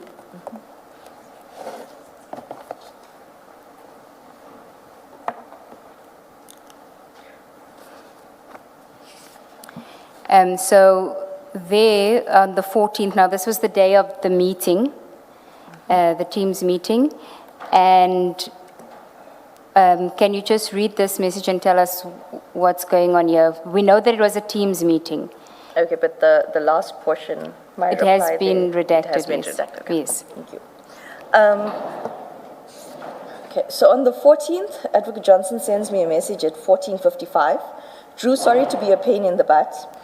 Parliament has summoned the NDPP, and Madam expects me to go with. I need the bail conditions in writing of both matters. Can I please get copies of both charge sheets with bail conditions because before close of business tomorrow? Can you email or WhatsApp to me, whichever is convenient? I hope Mom is doing a bit better. I reply, afternoon, Advocate Johnson. It's never a problem. I will forward leg 1 now and ask Joy to send leg 2 immediately. We are on Teams. So you were still in that meeting? Correct. Okay. And so we'll speak, I am sitting and preparing the prep exco tomorrow on what we have to respond to. Now, this is while you're having the meeting and you're discussing the various applications and opposition to the applications. And what was Advocate Johnson requiring the bail conditions for purposes of the NDPP's appearance at Parliament? This was, I assume, at the ad hoc committee. Looking at the date, yes, correct. Okay. My understanding is that there were questions in relation to the Mokwele matter at the ad hoc, but they wanted both charge sheets and bail conditions. Okay, so, and she was just being asked by the NDPP to assist with that? Correct. Was she not aware of what the bail conditions were, or was she looking for a document that had it? Was that the only thing? No, She knew Advocate what it Johnson was well aware of bail conditions on both. That's why she says, can I get copies of both charge sheets with bail conditions before close of business tomorrow?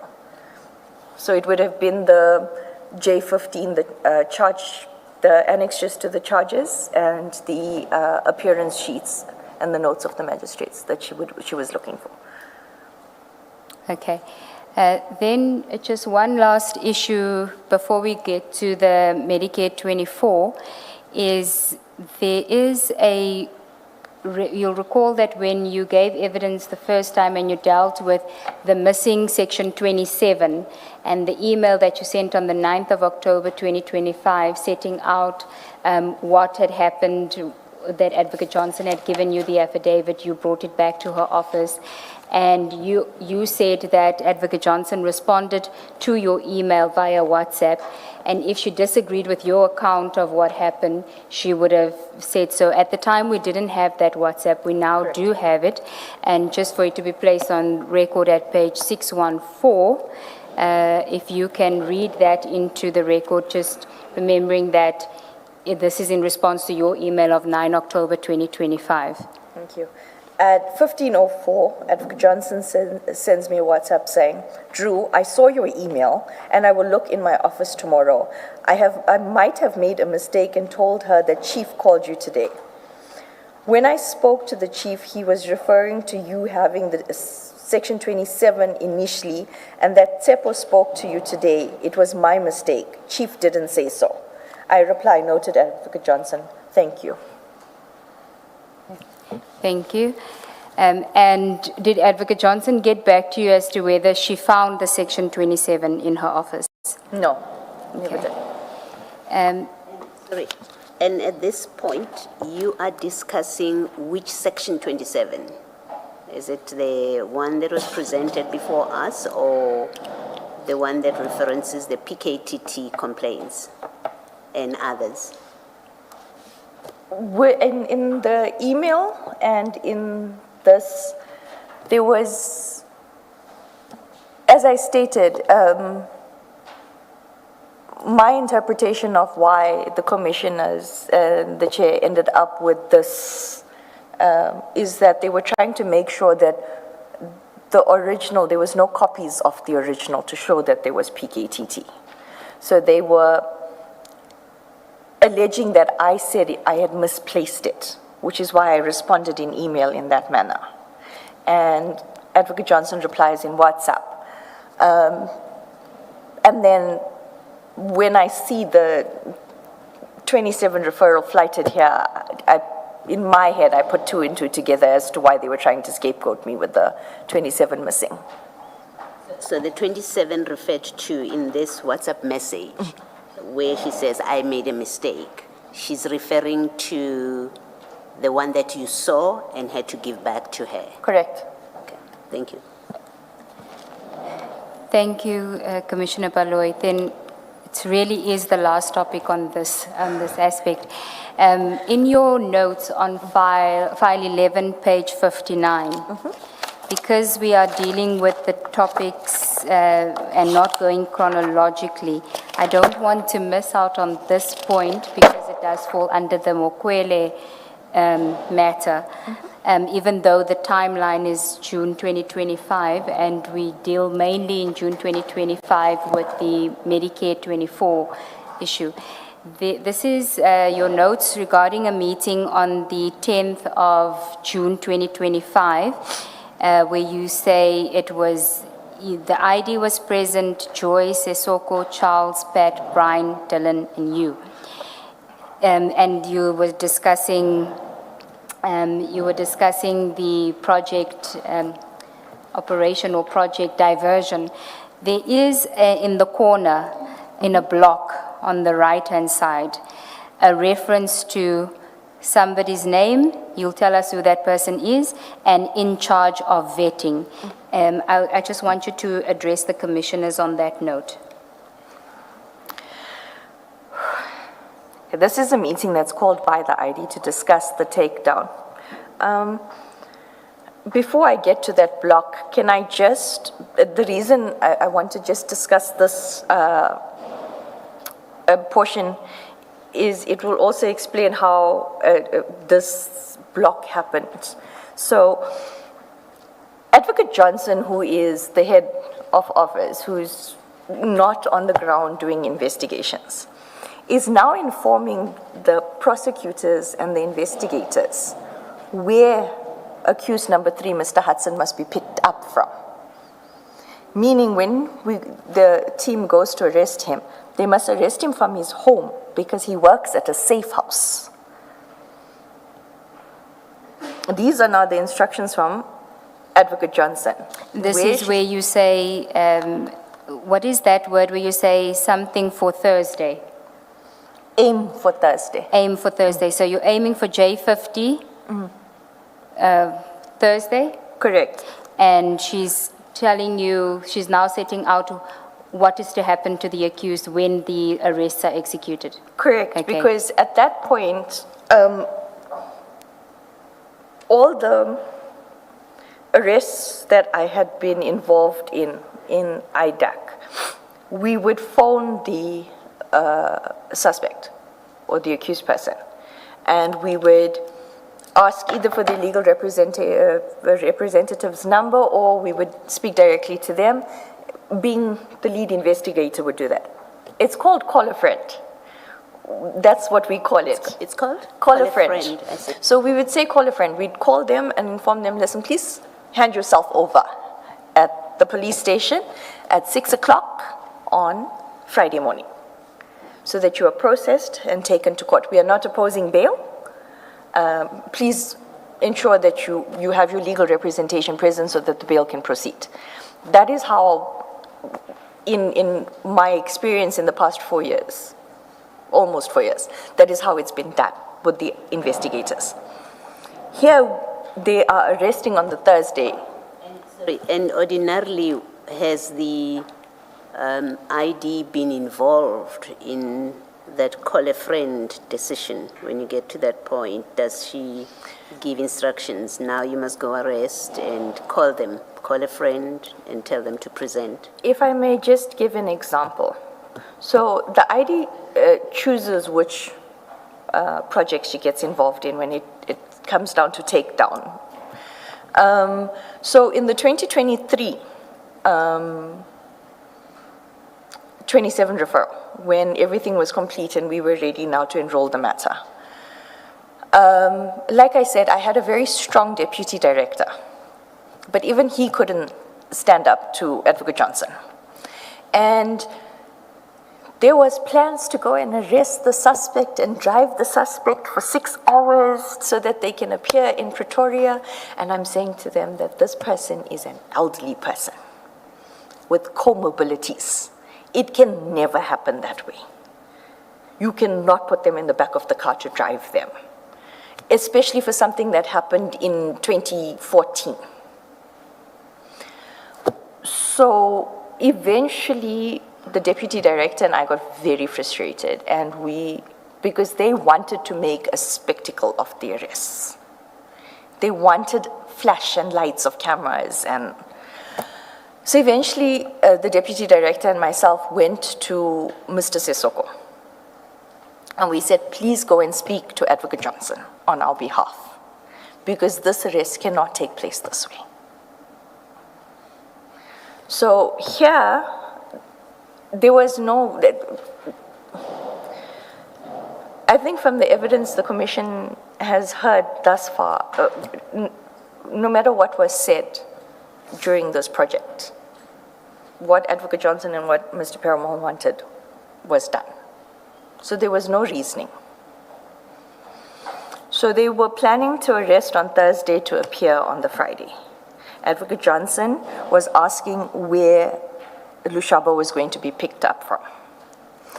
Then Advocate Johnson was advising that Hudson must be picked up and taken to the station for processing from his home because he works at a safe house.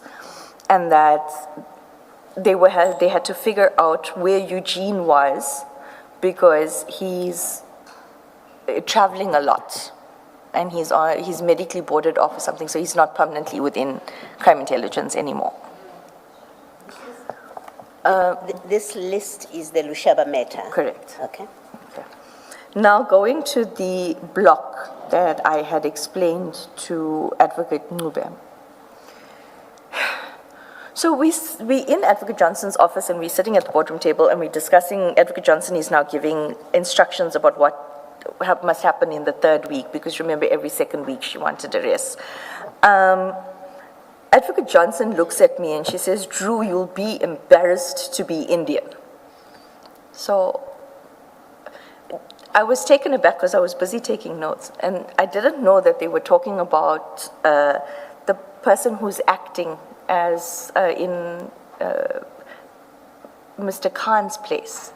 It's a Miss Krishna Dutt. General Khan's position, yes. Correct. It's a Miss Krishna Dutt. Brigadier Krishna Dutt. Thank you. So Advocate Johnson says, Drew, you'll be embarrassed to be Indian. The way she walks around talking to the staff, you'll be embarrassed. And then I'm told that I must, when I'm getting to the point of enroll or looking at the evidence for the vetting, because Brigadier Krishna Dutt is acting as the head of the vetting department at the moment, I must look if there's evidence to charge Krishna Dutt. As part of CI7 in the Mukwele matter? Either CI7 or the other two. Okay, so one of the vetting matters. That is why it's there in that block the way it is. And who is Brigadier Krishna Dutt?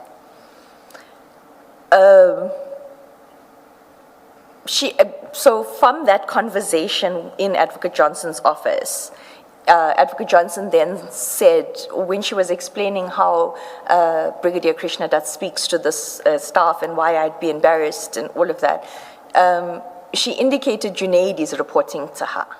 So at that time, I already knew that Junaid is Mr. Johnson, Advocate Johnson's husband. And the issue with Brigadier Krishna Dutt is that she was promoted to brigadier before Brigadier Johnson? I came to learn that after, when I was inquiring as to what exactly is up with, because it's the first time I'm hearing the name. We now already almost 6 months into the investigation. It's not on the 2830, and I'm being told to look for. But the manner in which it was explained in the office about being embarrassed and the way the brigadier speaks to her staff and the screaming, etc. And Brigadier Krishnadat hadn't come up in any of the previous meetings, any documentation regarding any of the matters at that stage? No, in fact, Mr. Perumal called me later that evening after this meeting, or maybe later that week, but after this meeting. And he said to me, "Hey, Dee, I looked, but I can't find any evidence against Krishnadat." And did Advocate Johnson give an indication as to where she was getting this information? Was it pillow talk or was it coming from General Khan? I cannot answer that. I had my own ideas because of, my own assumptions because of the way the investigation was being done. And the fact that in every single meeting, Advocate Johnson would refer to Mr. Khan. Either Mr. Khan messaged or General Khan, you mean? General Khan. Or that Mr. Perumal had spoken to General Khan. Okay. Thank you for indulging me on those matters. Yes. Are you going to be coming back to this page 59? No, I can Commissioner ask Baloyi, you. I have strict instructions to move on to the next topic, so you may go ahead. Okay.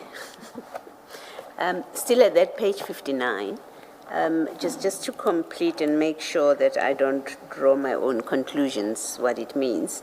So you have, in the next subheading, you have third week off, and you have names, you have Ntsiya might come in after Ngube, no Ntsiya Madondo Mkwele. Was this the next set of people you were required to arrest? Commissioner Baloyi, in this paragraph, I'm told that there's a member of crime intelligence called Ntsiya who might be willing to talk. I see. And this is coming from Advocate Johnson. And then the next one, that's really what I'm interested in, which you have an asterisk next to it. You have J50, tell somebody that I can read, equals message NDPP, reply, and then go. What is this note about? Okay, Advocate Johnson had indicated that this is how she expected the arrests to happen. Once the J50s were authorized, I was to inform her. Okay. From there, she would then message the NDPP that there's a takedown from IDAC happening. And then once the NDPP replied, all the teams that were set to do the arrests were then to go. Okay. And so that's how the... And NDPP being Ms. Advocate Shamila Batoyi at this stage? Correct, Advocate Batoyi. And was that kind of report notifying the NDPP, was that standard practice? Is that how it worked? When you do takedowns, did you forewarn the National Director of Public Prosecutions? I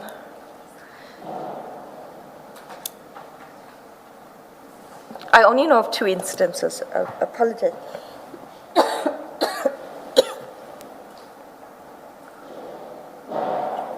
I know of 2 instances. The 2023-27 and this one.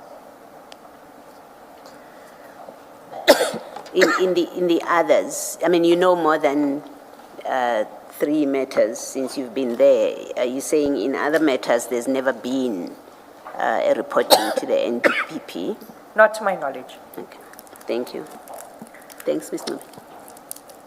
And just insofar as the arrests, the execution of the arrests were concerned, what was Mr. Sissoko's role meant to be in that process? There was an email the week before with regards to Advocate Johnson instructing Mr. Sissoko with regards to how to control the arrests and when and how. So when Is that page 410? Can we just maybe, if you can give your evidence with reference to page 410, which is file 10, part 2. No, part 1. Part 1. 410. Yes.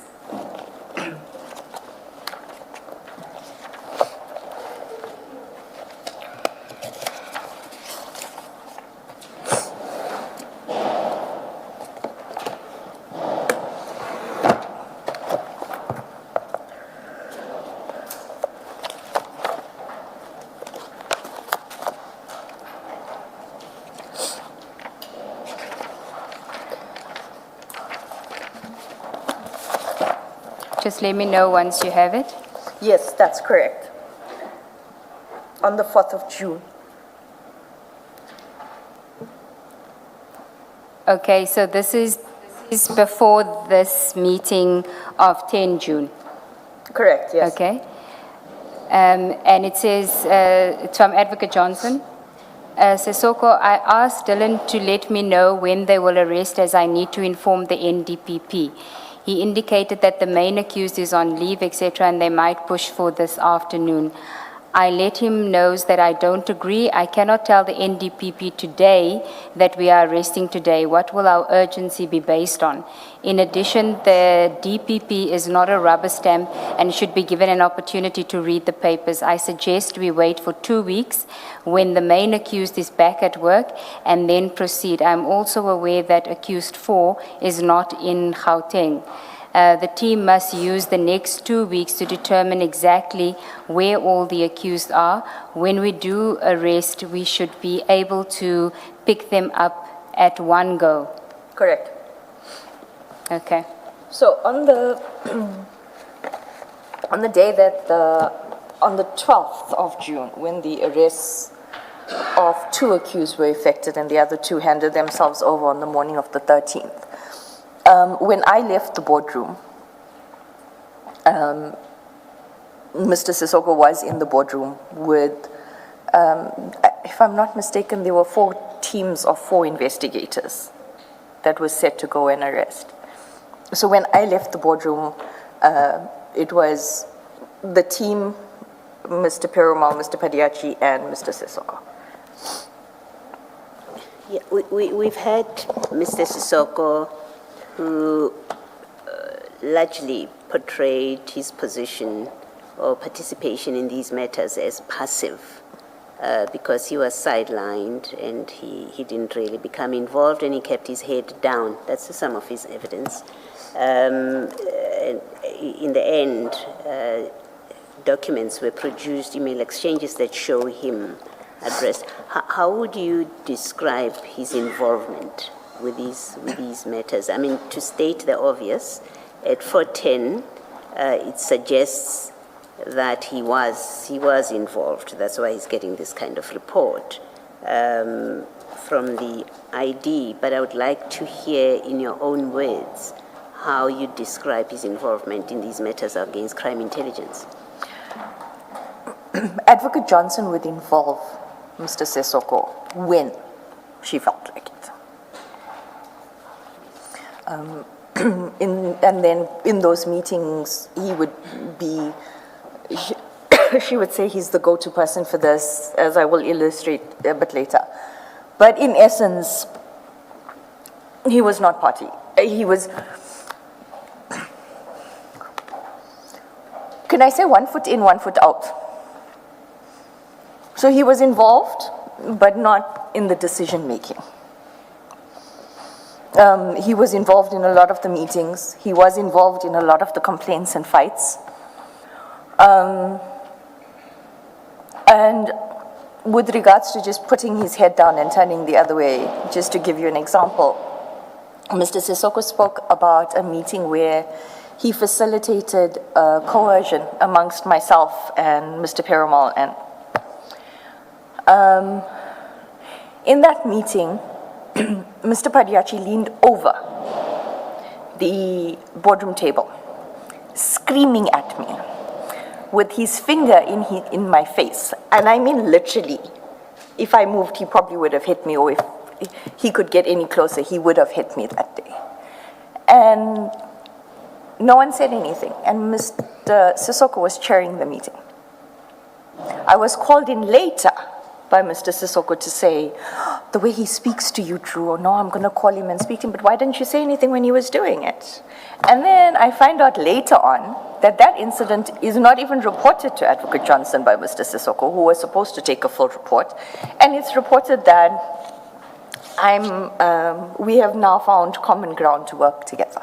But we hadn't, because Advocate Surinya told the commissioners in chair that I wasn't even talking to Mr. Padiachi after that. Let me ask differently. Mr. Sissoko is head of investigations.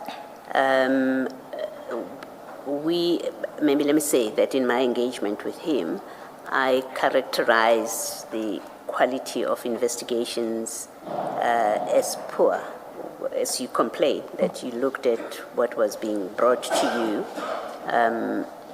And the question to him was, where was the head of investigations when you look at these documents from your people, these reports?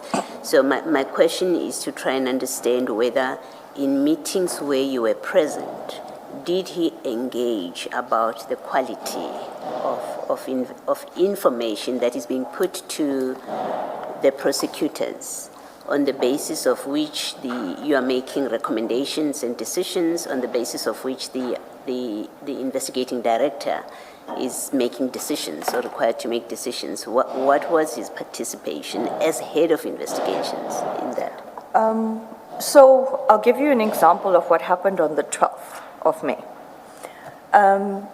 Mr. Sissoko said, because there's this dispute now between the prosecutor saying there's no case and the investigator saying that the prosecutor doesn't understand the case, both sides should do a report, as I've explained, with the links and how it would link to the offenses, etc.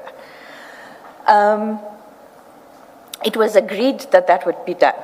And the very next day, Mr. Perumal is saying, I'm not going to do it because those things come out in, well, it would have been used in this commission. Those things come out as material later.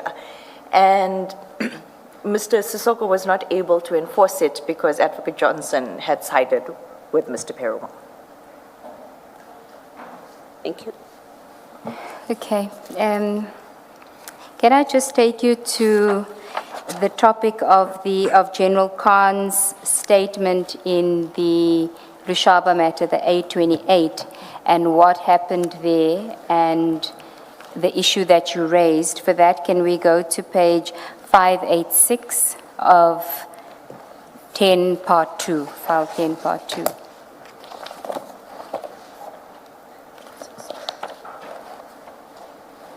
And we'll start at the bottom of the page, where Mr. Padiachi on the 28th of January 2026 sends an email to you and Mr. Perumal with the subject A28 affidavit, Major General F. Khan. Hi, Drew, please find copy of A28 affidavit of Major General Khan. Why was he sending you this email, the affidavit? There was a meeting. So, because the investigators were not gelling with the prosecutors, Advocate Johnson instructed that we were supposed to meet once a week. Even though the matters were already in court, we were supposed to meet once a week and discuss. So on that particular day, so we were supposed to be in court that Thursday or Friday for the leg one, Lushaba matter. And in that meeting, I discovered that there's a statement that's commissioned in September 2025. I've not been provided. A defense has not been provided with the statement, and I've already replied to request for further particulars on 3 of the 4 accused. So I was highly annoyed. Sorry, I just wanted to know, he was sending you the affidavit following a meeting that was held? Correct. Where they said that there was the statement? Because we were going through the annexure or the A's, And I said, but where does A28 come from? Because, I'm sorry, I don't have an A28, and that's how it came about. Okay, so he sends it to you, and then you respond on the top of page 586. And if you can perhaps just read to us what your response is, because I think it's important to place in context that this is now the affidavit of Major General Khan, which has not been disclosed to the accused. Correct. After you had made discovery. Correct. Good day, Advocate Sarunia, Mr. Sissoko and team. I have discussed this with DDPP Sarunia. It is distressing that we are being made aware of and receiving an affidavit that was commissioned in September 2025, only today, and it creates problems at court. If the prosecutors were made aware of it, we could have disclosed it in October 2025 court appearance, or even in December 2025 when we replied to the request for further particulars. We are now going to give disclosure on the day we receive representations made to NDPP. This in itself is going to be a problem, as they are now going to say we withheld a statement, did not make a full disclosure, and they need to consult and possibly redraft the representations. Inasmuch as this is a prosecution-led environment, we need to work as a team. Can you just move closer to the microphone again? We need to work as a team. And that means prosecutors must be made aware of these developments. I am now faced with explaining why an affidavit commissioned in September 2025 is being disclosed in January 2026 at court tomorrow. And thus, we will be blamed for delaying the matter in court tomorrow. Then there's a response from Mr. Pariachi on page 585 at the top of page 585, where he says, it is for this very reason that I've requested meetings regularly, and he says, I was under the impression that this affidavit was handed to Advocate Drew and will verify with team members whether this was done. There are many issues with regards to this matter, from the bail applications and short notices. We were in the boardroom when this affidavit was discussed. Why is it now being ventilated in this manner? I'm under the impression that we work as a team. Chief, may we have a meeting tomorrow after court?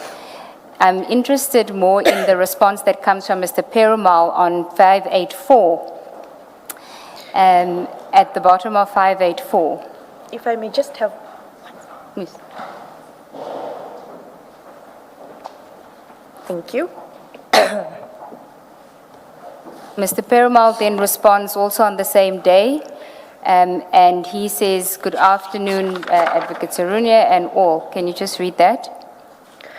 I am in PMB at DPP, Advocate Harris's office.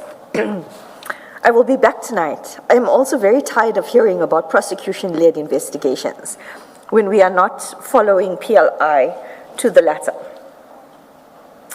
He probably means to the letter. You're not following prosecution-led investigations to the letter. Yeah. Correct. I am also confused that since September 2025, Advocate Drew has not seen the affidavit. How did this happen? I recall that Charles went to get it from him after a full discussion by the team, excuse me, that such should be obtained. Let's get together tomorrow after court, please. Pat and Charles are in Kimberley. Pat, please ask Greg Tate to arrange for a quiet spot at the provincial office so that the two of you can link up with us for the meeting. Tebo, kindly confirm I think it's coordination with them on the time so that they plan and make time to join us. Regards, Chief Perumal.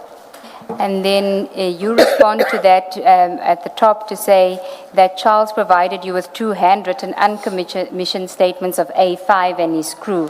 You were not furnished with the A28. Correct. Okay.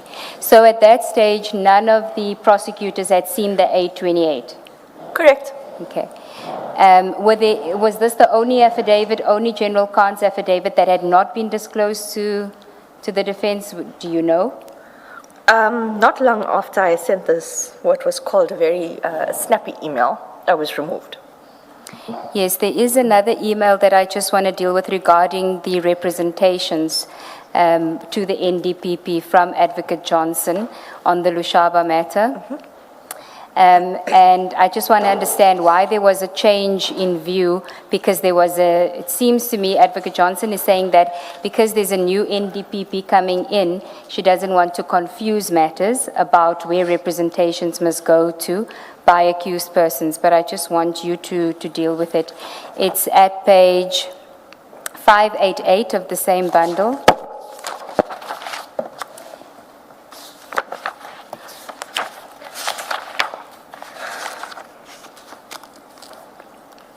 And you'll just have to explain this email from Advocate Johnson. It's a response to you regarding what happened at court, and then you say to Advocate Johnson that you have told the accused representative in the Lushaba matter, they intend making representations, and you said to them they'll make the representations to the NDPP, right? Advocate Johnson is upset by that. So there was a conversation between myself and Mr. Lushaba and Mr. Makhashwa's advocate. He indicated that he intended on making representations about the matter to the NDPP. And that he did indicate that part of it was a complaint against Advocate Johnson. We then agreed that we'll postpone the matter for outcomes of representations to the NDPP. This did not sit well with Advocate Johnson, Mr. Perumal, and Mr. Padiachi, but also it became clearer later on that this became a bigger issue than it needed to be because they needed to find a way to remove me. But Advocate Johnson indicates that representations come to IDAC, to my office, gets a copy immediately. You and the team draft a response for the ID within 2 weeks of receipt. Submit that to the ID's office for perusal and engagement from the team. Response must be sent to defense no later than the last day of February 2026. I then informed, despite the fact that I had communicated with the advocate previously, I foresaw where this was going. Well, can I just ask you about the line above the red writing where Advocate Johnson says, correct this today as we have a new NDPP starting on Monday, and I don't want confusion on what is going there, like we don't know what we are doing. Is your understanding that representations by accused persons are made to IDAC or to the NDPP? Sometimes representations come to IDAC, sometimes they go to the NDPP, but in the normal course, so if you have to look at the regional court structure, representations would go to the SPP, and if the accused or his defense is unhappy with the reply from the SPP, it would go to the chief prosecutor, and then if that is a problem then, or a disagreement, it would go to the DPP of that jurisdiction. Here we have the ID who is making the decisions and authorizing the investigations and the prosecution. So my understanding would be that it would, in line of that, in terms of the policy of it should go to the NDPP. But more specifically so because the advocate had clearly informed me that his clients had instructed that they were questioning Advocate Johnson's involvement. Page 592 of the bundle. This is, you send a letter then to an email to General Lushaba's legal representative saying, after having spoken to my senior, representations must go to Advocate Johnson. That is on page 593. Correct. You say, good day, sir. We note that you intend to make representations to the NDPP. However, upon consultation with my senior, please note the processes of representations. It must be sent to IDAC head Advocate Johnson. Should it be refused or your client be unhappy with the outcome, representations may then be made to the NDPP. Trust you find in order. They respond and say, you can start from firstly. Firstly, IDAC is not party to the court proceedings. The matter is between our client and the National Prosecuting Authority, which has prosecuted charges against our clients and not IDAC. It is therefore the National Prosecuting Authority that must decide on the future of the court matters. Secondly, the head of IDAC has commented on the evidence that the National Prosecuting Authority intends to present against our clients during trial proceedings, and in the process contradicted some pieces of evidence that was disclosed to the defense. This is also a point of contention in our representations. It is for this reason that in our understanding of conflict of interest, even if the process directed that representations be addressed to the head of IDAC, that such would not be an appropriate action. The cutoff, we hope that you will find the above in good order. And what comments were these by Advocate Johnson? Because they're referring to, this is January 2026. Do you know what, was it the ad hoc committee? It was evidence at the ad hoc committee. I'm unsure of what the averments were. I do remember reading them in the representations, but I also am not allowed to make those available. Okay. Chair, that concludes this topic unless the commissioners have anything for the witness on the Mokwele matter. I want to move on to Medicare 24 after lunch. But there may be aspects of the Mokwele matter that may arise during the Medicare 24 matter anyway, because of the timeline, there's an overlap. So Commissioner Baloy doesn't have to stress that I'm I'm prohibiting her from dealing with the Mokwele matter. There will be in the notes reference to it, but my main focus is going to be on Medicare 24.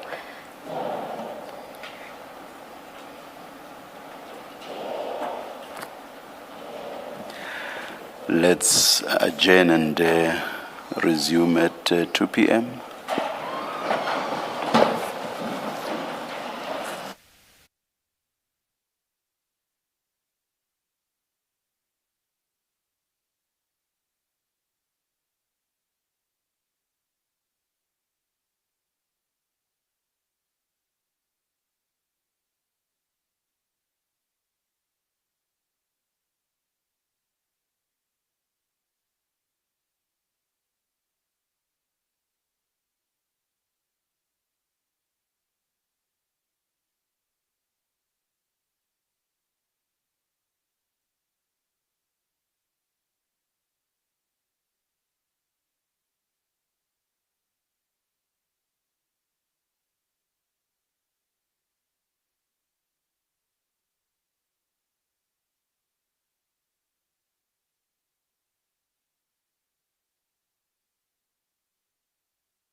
aspect, I promise, before we go to Medicare 24, that I need to cover with you, and it's on page 422 of file 10, part 2.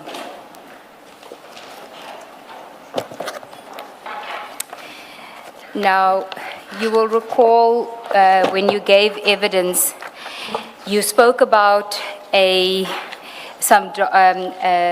device or a memory stick with a whole lot of information regarding, amongst others, Operation Diversion, which is information that was in the possession of Mr. Pariachi. Correct. Some of the documents that you've provided the commission was on that stick, which you understood to be a stick that was Mr. Pariachi's information, his information. One of the documents that you found on there was an unsigned affidavit, or a document that appears to be would have been a affidavit by Mr. Perumal regarding the Nkabinde issue. Yes. And I recall your evidence being that you had seen this affidavit at some stage, and it contradicted, although it's not signed, it contradicted Advocate Johnson's version regarding the call with Mr. Nkabinde, where Advocate Johnson told you that she had received a call from Mr. Nkabinde, but the draft affidavit of Mr. Perumal showed that Advocate Johnson was the one that called Mr. Nkabinde. And put him on speaker, correct? And put it on speaker. Yes. I just want to deal with that affidavit, and again, just prefacing it by saying that it is an unsigned document which you found on his, and when we look at the document properties, which will be provided, shows that the author is Mr. Dylan Perumal. Correct. And if we could just deal with a few paragraphs of that statement. The first is paragraph 2 on page 422, where he says, on 22nd January 2025, at about 12 o'clock, a confidential meeting was convened by the investigating director, Advocate Johnson. The meeting was attended by Mr. Sosoko, Advocate Ramsamy, senior investigators, Pariachi, Rapesu, and I. This is now that meeting that we've dealt with, right? The first meeting with the presentation, correct? Yes. He then says, during the ensuing meeting, Mr. Sosoko informed the ID that criminal investigations were conducted against Mr. Cedric Nkabinde while he and SI Rapesu, senior investigator Rapesu, were based in the IPID. Mr. Sesoko also advised the ID that SI Rapesu has evidence in that regard, adding that Mr. Nkabinde was declared to be an untruthful witness in a court proceeding. If we can just pause there, what I noticed is that he doesn't deal with how it came about that Mr. Nkabinde was discussed, became a topic of discussion. You say that it was the ID, Advocate Johnson, who initiated that discussion because of an encounter that she had a day or two prior with Mr. Nkabinde while she was waiting for the minister at his residence for a meeting. Correct. As per my 1st April 2025 affidavit, I set out that in this, after the presentation, Advocate Johnson had indicated that she had had a meeting with the minister at his residence the evening before, and that she was left alone with Mr. Nkabinde for an extended period of time. And he gave her the heebie-jeebies, and that's how the conversation about Mr. Nkabinde and the investigation started. With regards to this paragraph, the investigation relating to Mr. Nkabinde, those two dockets, sorry,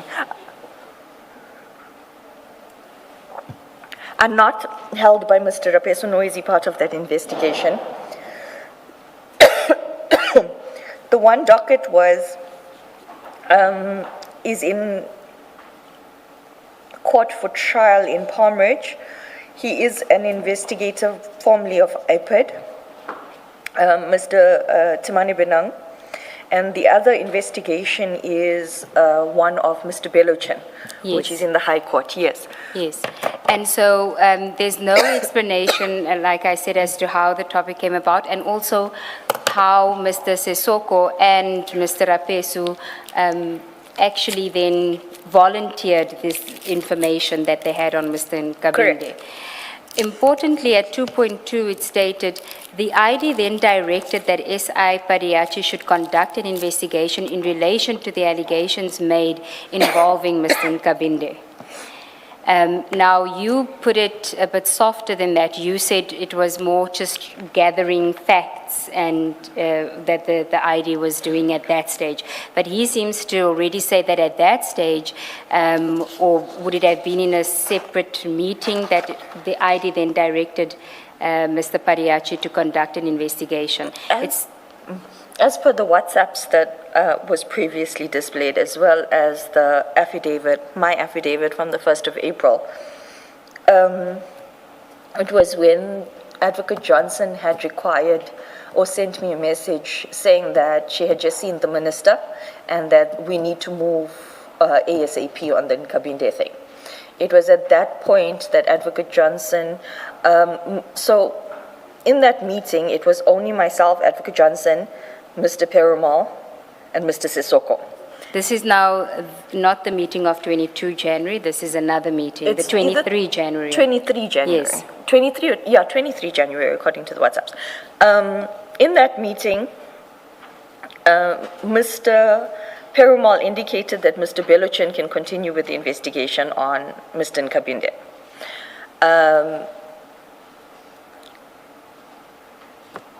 And then the other investigation was with Mr. Binang at the time. So it was a discussion about that. And Mr. Sissoko said that he doesn't think that anyone from IPID or Mr. Perumal's team must actually continue with the investigation, that a neutral IDAC investigator must deal with the investigation into Mr. Nkabinde. And it was at that point that Advocate Johnson said, Mr. Padiachi will do the investigation. Then at 423 paragraph 3, it stated, on the morning of 30 January 2025, SI Padiachi and I held a meeting with the ID with regard to another investigation. The ID during this meeting informed us that Mr. Nkabinde had tried to contact her the previous evening while she was at religious prayers and she was not in a position at the time to take his calls. She explained that she had sent him text messages in that regard. Mr. Nkabinde had also tried calling on the morning of the 30th of January 2025. Now, were you aware of this? So, the version that was given to me by Advocate Johnson is that Mr. Nkabinde did try to call her the night before. She couldn't answer because she was at the temple. However, by chance, Mr. Nkabinde called while Mr. Perumal and Mr. Padiachi were in her office. And so she answered and she put him on speaker.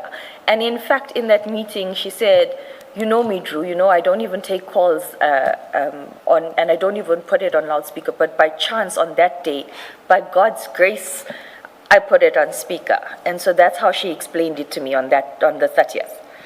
Okay, and at 3.1, he says, I then informed the ID that Mr. Nkabinde contacted me the previous evening to inquire on how investigations were progressing regarding SAP's crime intelligence matters. I advised him that we were making steady progress and our conversation ended there. Mr. Nkabinde had been assisting in the investigation purely from an intelligence and information perspective in a bid to address the alleged criminality within the Crime Intelligence Division of the SAPS.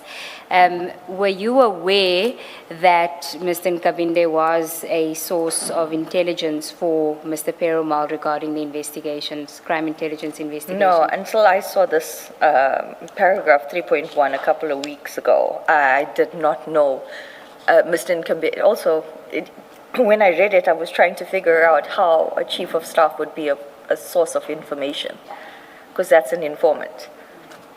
At this stage, you were, however, aware that from the forklift witness that the office of the minister had arranged for the witness to go to the Eastern Cape, right? Correct. And in Yes. that consultation that took place on the 20th in the evening with that witness, where a day after Mr.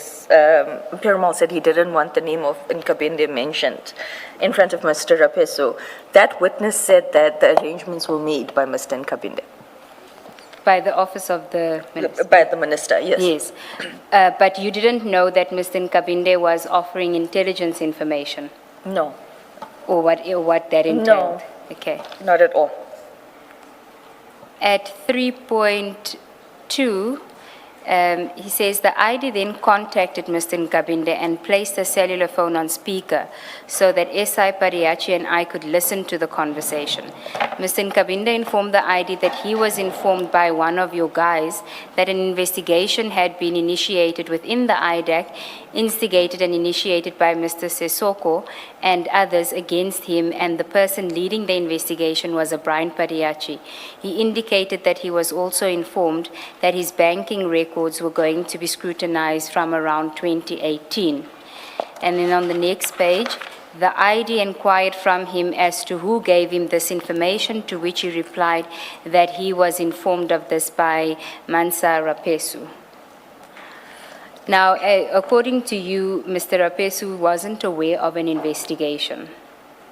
He was not, except for the meeting on the 22nd of January, and where he was asked, so his involvement in this whole Nkabinde thing ended on the 22nd of January, where he forwarded the transcripts of the court proceedings of Mr. Nkabinde to myself and to the remainder of the team.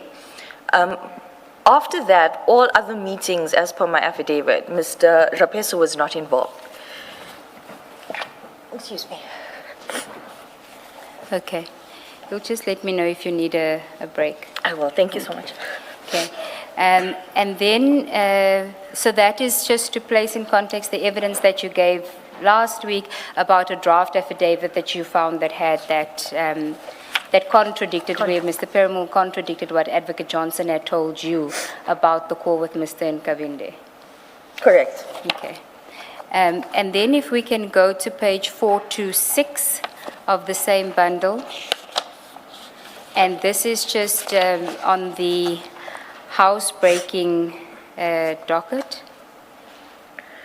It's an email I sent on the 28th of March. Well, the email is on the 2nd of April, but you want to explain what happened on the 28th of March.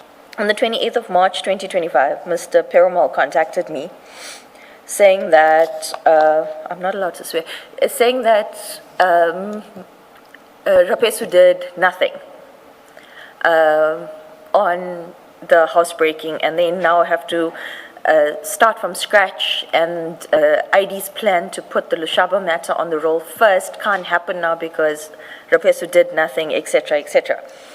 And so I said, no, but that doesn't make sense, because I was even taking photos of the affidavits Rapesu obtained and sending them to Advocate Johnson. So on the in between the, should I just read the email now? Well, I just want to clarify. So you referred to, in that email, to the investigator's report, which you attach, which is Mr. Rapesu's report on the housebreaking matter. On all the work that he had done, what he had discovered, who he had spoken to. Which you gave evidence on the last time. Yes. And then the telecoms with the chief on Friday, the 28th of March, 2025. Earlier on, you said this could have been the conversation where he mentioned the issue about perjury and the National Commissioner. That's why I'm convinced, because the conversation was quite lengthy, that it would have been around the 28th of March. And prior to that, the communication was very strained and sporadic. So that's why I indicated earlier, it most probably was the 28th of March, 2025, where the perjury issue was discussed again with me. Okay. Then if you can then just read what you say from I was concerned. I was concerned when Chief informed me that he did not receive the file containing the statements obtained and the diary entries made by Mansa. on the housebreaking docket, as I had previously perused same and had taken pictures of one of the statements and sent same to ID via WhatsApp, and indicated that I was so pleased as I required 2 more statements before I could draft a presentation for enrollment on the matter. On Monday, 31st March 2025, I went to Mr. Sissoko's office and made inquiries. Zandile, being Mr. Sissoko's PA, was asked to open the locked cabinet. In the 3rd drawer, Zandile found the 2 files, and in those files were the original affidavits and the cell phone records as listed in the report attached. The files are still in Mr. Sissoko's office. Kind regards. Now, just tell us about these files. Why were they locked up? On the 10th of February, when Mr. Rapesu was given his letter, he was asked to hand everything, his laptop, his whatever was IDAC issued, and any files and dockets. In fact, he was asked to hand over everything, even the dockets for other related or other matters that are not related to the crime intelligence. So my understanding is that he had just given everything to Mr. Sissoko, and it was locked in Mr. Sissoko's cabinet in his office. Okay. And so you found it. So Yes, it was found. It had an index, it had his full diary entries of everything that he had done, or all the meetings, etc. It had the cell phone records that were obtained from the detective commander on the 38 Valeria 38 CAS docket. So I did this so that they can go and collect it. what was your understanding of why the chief was now saying that Mr. Rapesu hadn't done anything on this matter? It was twofold. The first is that Mr. Perumal wanted to enroll the Masiamula Kumalo matter first. And then the second one is that he was in the process of painting a very bad picture of Mr. Rapesu throughout the office. Okay. Thank you. Now we can... Before you do that, the Masemula Kumalo matter, was any work done? I mean, you are at a point now, you're speaking about enrollment. What preceded that before you get to this point where Mr. Perumal wants to enroll the matter or is disappointed that he's unable to enroll it? Has any investigation, any work being done about it? Commissioner Beloy, I'm getting there. It's on page 21 of my affidavit. I'm going to get there. All right, we'll pack it. And then an unrelated question. This is about representations to the NDPP, and now you have the ID saying representations in this case. In the, I think, Rushaba matter must come to her. What is in place? This is, I've had a quick look at the legislation. I don't see anything, I may have missed it, which speaks to representations and who has the power to make those decisions and the process for it. Is this contained in a policy, and what is the prevailing position? What is the position, in fact? The policy, the prosecution directives policy manual doesn't specifically deal with IDAC. IDAC has not yet been included in those directives. So that is why I was explaining from a regional court perspective. And when the advocate indicated that there were concerns about Advocate Johnson, I had agreed that the representations would go to NDPP, and we would postpone for the NDPP's decision. Advocate Johnson had a problem with that in the sense that she felt that on the arrival of the new NDPP, it can't be representations on this matter in the first month. So what she directed, or what she was upset about and directing should happen here, is not what is contained in whatever policy you have. As matters stand, representations go to prosecutors. You've said SPP, the DPP, and then ultimately the NDPP, there's no provision for IDEC. It has not been done yet. Yeah. So when she says they must come to her, it's outside of the applicable policy because there's nothing that empowers her to take that kind of position. Correct. Okay, thank you. Before you go to the Medicare 24 issue, can you please go to 539 of this file? I'm just trying to get up to speed as regards what is leg 1, leg 2, leg 3, leg 4 of project diversion. I'm getting to that. That's on page 21. Yes, it's still coming. It's still coming. So just up to here, which one is leg 1, which one is leg 2, which one is leg 3? And then the one you are coming to, you can deal with it as part of your evidence. So I'm going to just 539 is leg 4. Oh, it's not leg 3, it's leg 4. It's leg 4. The second memo of this very nature marked or dated the 2nd of July, 2025, is leg 3.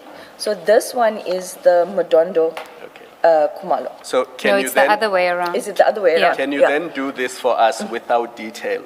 Just in that order, which one was leg 1, which one was leg 2, which one was leg 3? And then I think you can pause there because Advocate Ngube is moving to leg 4 next. Or is it leg 3? No, so Medicare wasn't part of Operation Diversion. Was not part of Yes, diversion. but in the sequence of events, that's why I said there will still be stuff about crime intelligence, not necessarily the Mokwele matter, but other aspects of crime intelligence, and these are the two. All right. Related to General Masemola and General Kumalo.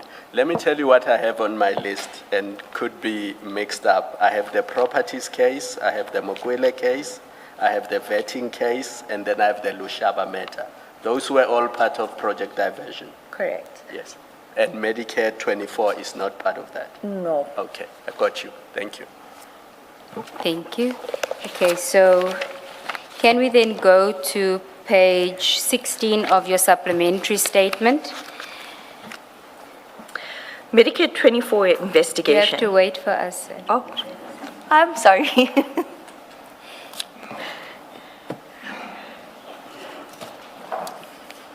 And commissioners, we will be doing some file hopping. It's unavoidable because of the extent of the corroborating documentation that I need to take you to. So we will be dealing with file 11, which is the notes, both file 10, 10.1 and 10.2, and there'll be file 9.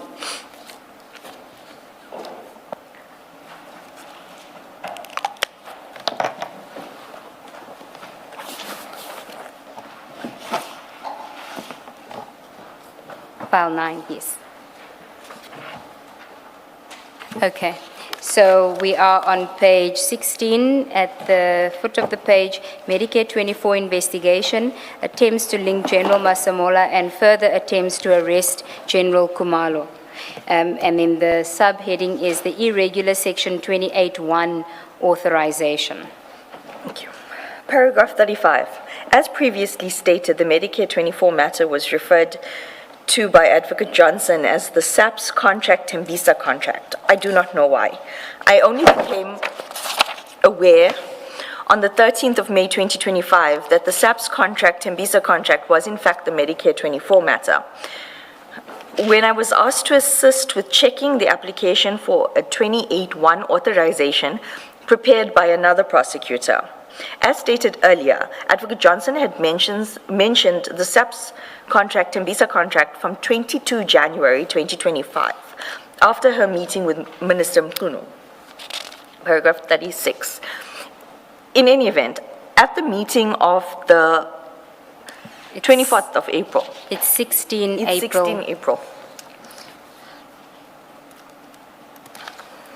So 24 must change to 16. You may continue. Mr. Perumal had informed Advocate Johnson that Advocate Shabalala had already drafted a Section 28.1 authorization application for the Medicare 24 matter. which was with a DPP in charge of supervising Advocate Shabalala. Advocate Johnson was very agitated and told Mr. Perumal that he had no idea what he had just done, and that it should never have been done that way. She said that she did not even give Advocate Shabalala that matter, which I also later reflect in an email exchange of 13 to 16 May 2025. At the time, I did not understand Advocate Johnson's agitation because I had not been involved in the matter. However, when Advocate Johnson instructed me on the 13th of May 2025 to assist in finalizing the application for Section 28(1) authorization, I immediately appreciated the gravity of the situation. There was no Section 27 referral affidavit in existence at the time. Mr. Perumal had instructed Advocate Shabalala to prepare the application without a referral. Okay, now we're going to have to go to a few documents in support of what you say there. The first is file 11, page 20.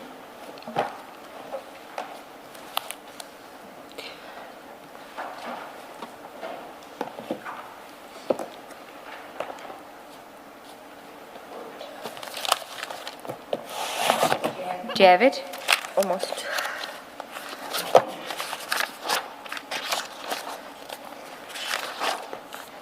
I'm here.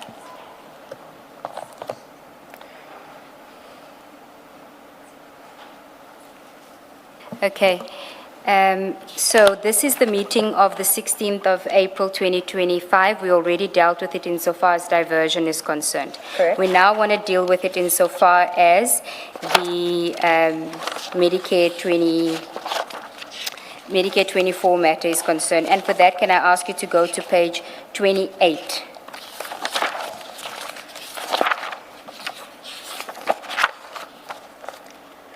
Okay.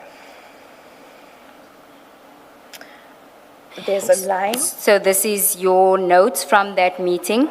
Correct. And what we see is there's a line in the middle, and then we see a name.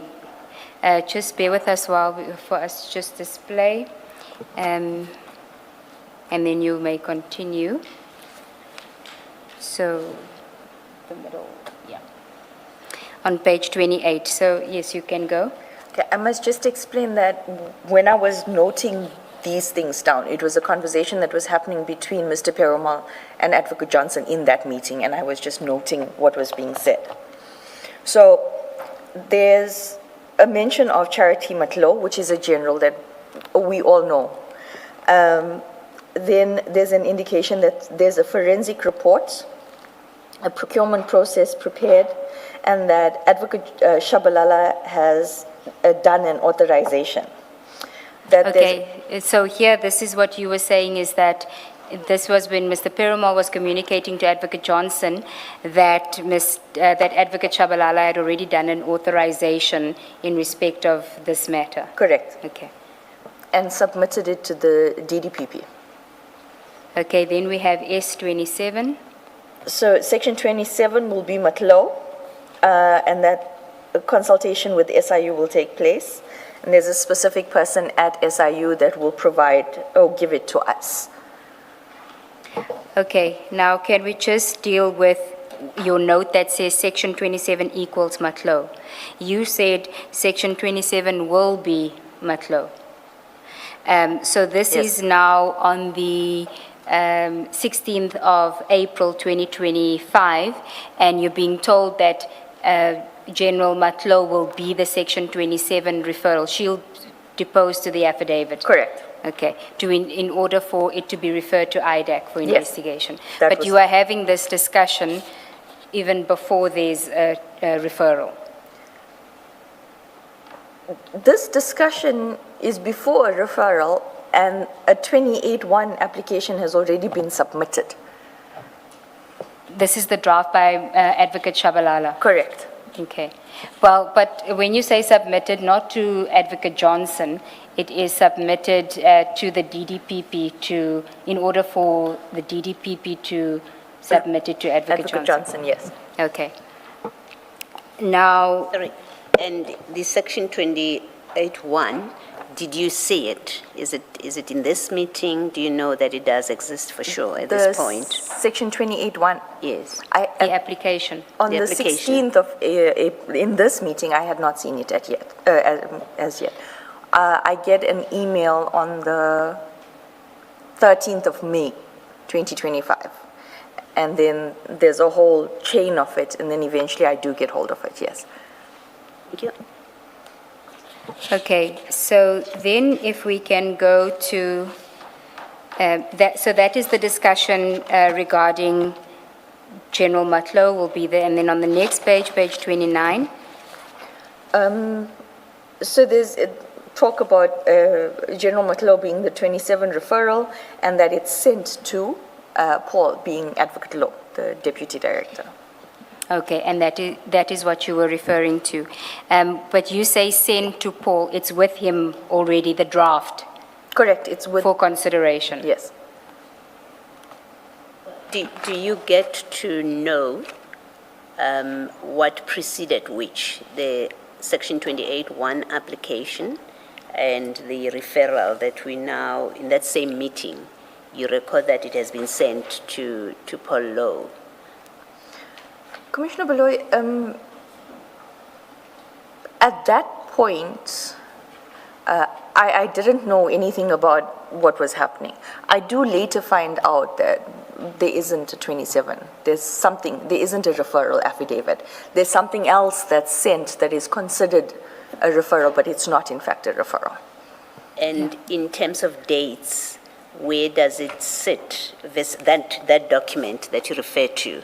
In terms of dates, where does it sit vis-a-vis this 28(1)A application? Commissioner Baloy, can we get to that in the chronology? Okay, So that's then all right. you'll see what happens on the 13th Thank of you. May. So you are then told in that meeting that the Section 27, or the Section 27 referral has been sent to Paul? Correct. Okay. And Paul Lowe is the DDPP? Correct. Okay. Now, if we go back to your statement at paragraph 37, and there's a correction to be made there as well.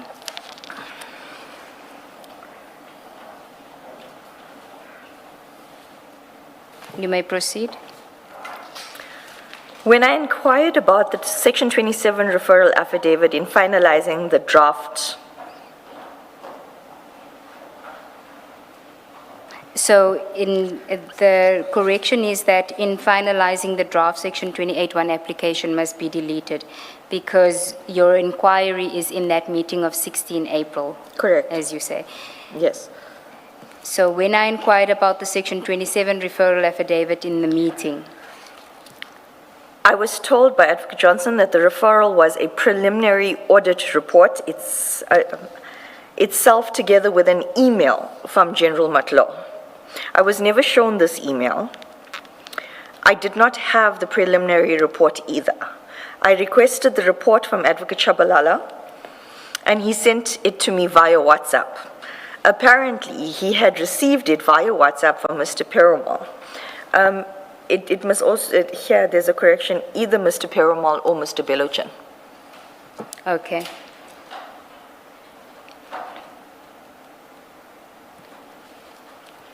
Who had received it from General Matlo. The file name of the report had a date of 30 January 2025, but I do not know when it was given to IDAC by General Matlo. Okay, let's then go to the correspondence regarding that. So we now on the 13th of May 2025, can we go to page 285 of file 10?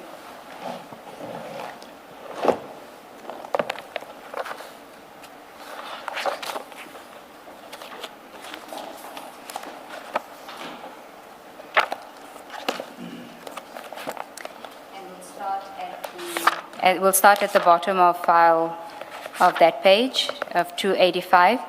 It's an email from Advocate Johnson on the 13th of May 2025 to you, Mr. Perumal, and she CCs Mr. Sesoko, the PA, and she says SAPS Tembisa Hospital tender. You can read it. Drew, you guys sent me a Section 28 application for this matter that Tilas drew up. I need you to look at it urgently and then submit. General McLeod contacted me, and I want to authorize by Thursday. Check the designations, etc., and send a hard copy to Ino. Kindly remove Tilas, Paul, etc. from the designation. Add Santos as the advocate as well as he will oversee when I am unable to attend to things. Drew, I also need another advocate to help you. I was thinking of Joy. If you agree, then add her and I will speak to her. She will get it to me, where I am tomorrow, meaning the hard copy. And then you respond at the top of that page at 12:35. Morning, Advocate Johnson. I will obtain same from Tilas. I have not had sight of the documents Tilas submitted. Once I have, I will attend to the necessary and submit. I have not worked or interacted much with Joy. A second prosecutor would be much appreciated due to the volume. Thank you. Okay, then if we can go to file 10-2, page 602.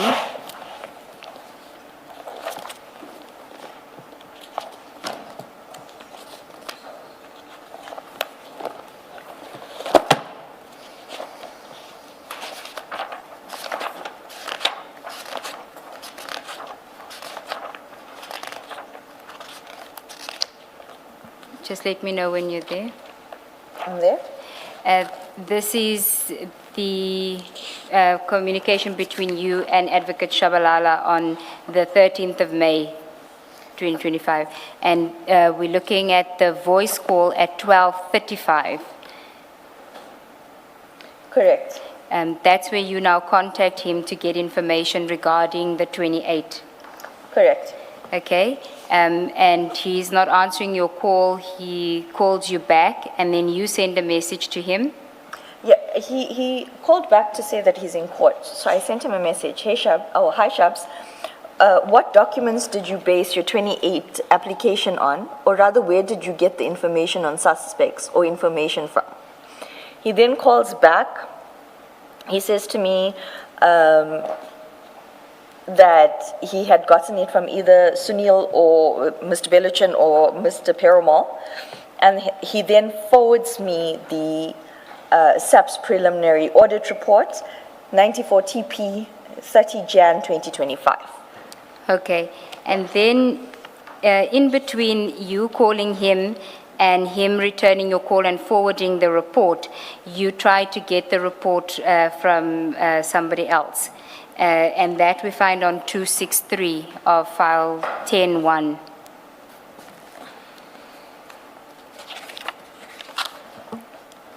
So at the bottom of that page, 263.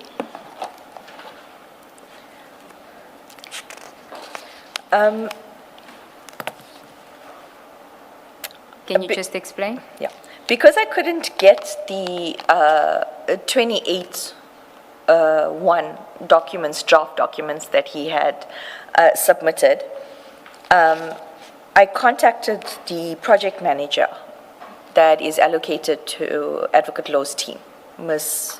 Modiba, and I asked her for the authorization, the new authorization sent by Tilas, and then she sent it to me.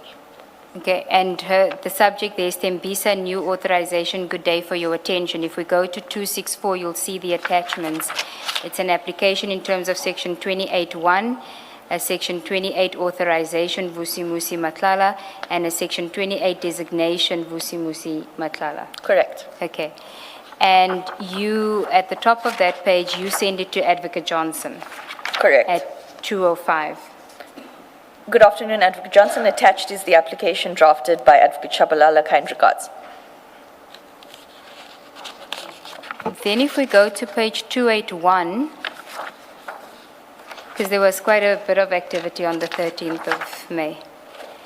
At the bottom of 281, you hadn't yet sent the application to Advocate Johnson. You sent it at around 2 o'clock. Correct. But you had said to her that you'll try and get the information from Tillis. She responds to your 12:35 email, and she says to you at 1:44, if you can just read that. Subject, R.E.D. SAPS Tembisa Hospital Tender. Drew, ask Chief to give it to you. I don't want Tillis wondering why we are now taking the matter. I never assigned him in the first place. And this is in reference to the fact that at the meeting of the 16th of April, she was agitated that Mr. Perumal had gone ahead with the 28-1 and gone to Advocate Lowe without her involvement. Correct. Okay. And she says, I never assigned him in the first place. Correct. Okay. Then she tells you to go to the chief, but you had already approached the chief before she told you to go to chief. That we'll find on 604, which is in part 2 of 10. Correct. There's a voice call between Mr. Perumal and myself, and then at 13:08, hi Dee, what docs did you give to Shabs to draft the 28 for the hospital? Need to confirm the submissions. He is currently busy and isn't responding. Please send to me. I know you are in consultation, so when you are able to, thanks. He replies, hi, don't know what he would have used to compile it. Okay, we'll wait for him to reply, meaning I'll wait for Advocate Shabalala to reply. So Mr. Perumal is saying he doesn't know what Advocate Shabalala had used to compile the 28-1 application for authorization.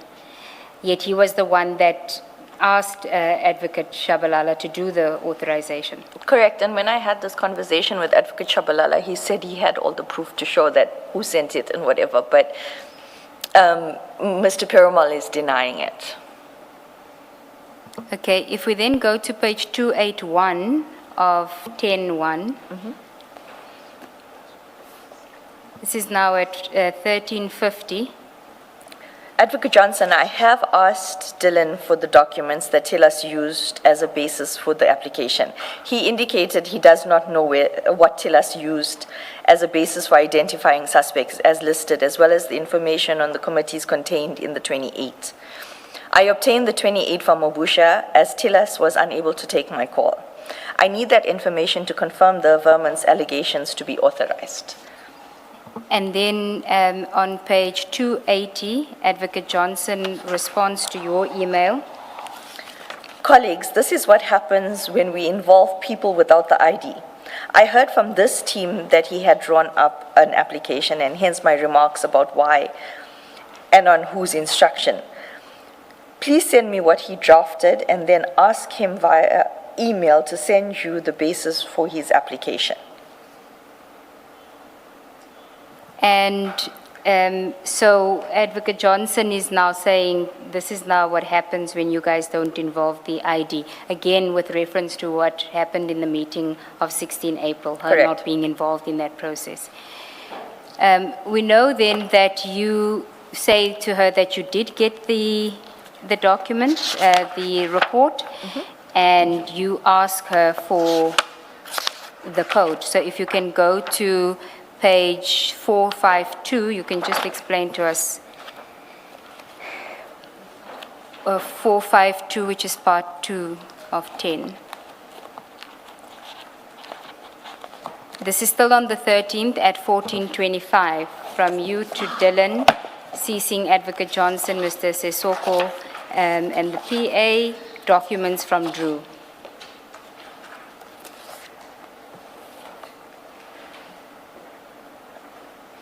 $14.25. Yes. Afternoon, Dylan. I received General Matlow's report via WhatsApp from Tillis. It is encrypted and he can't remember the password. He indicated if memory serves, he got the documents from Sunil. And that's Mr. Beluchan. Correct. Please assist with the password so that I can urgently peruse the report and submit timeously to the ID. Your assistance is appreciated. Thank you. Then if we go to 454, we'll see the encrypted document there, file details, SAP's preliminary audit report, 94 TP, 30 Jan 2025, encrypted 2212 final.pdf.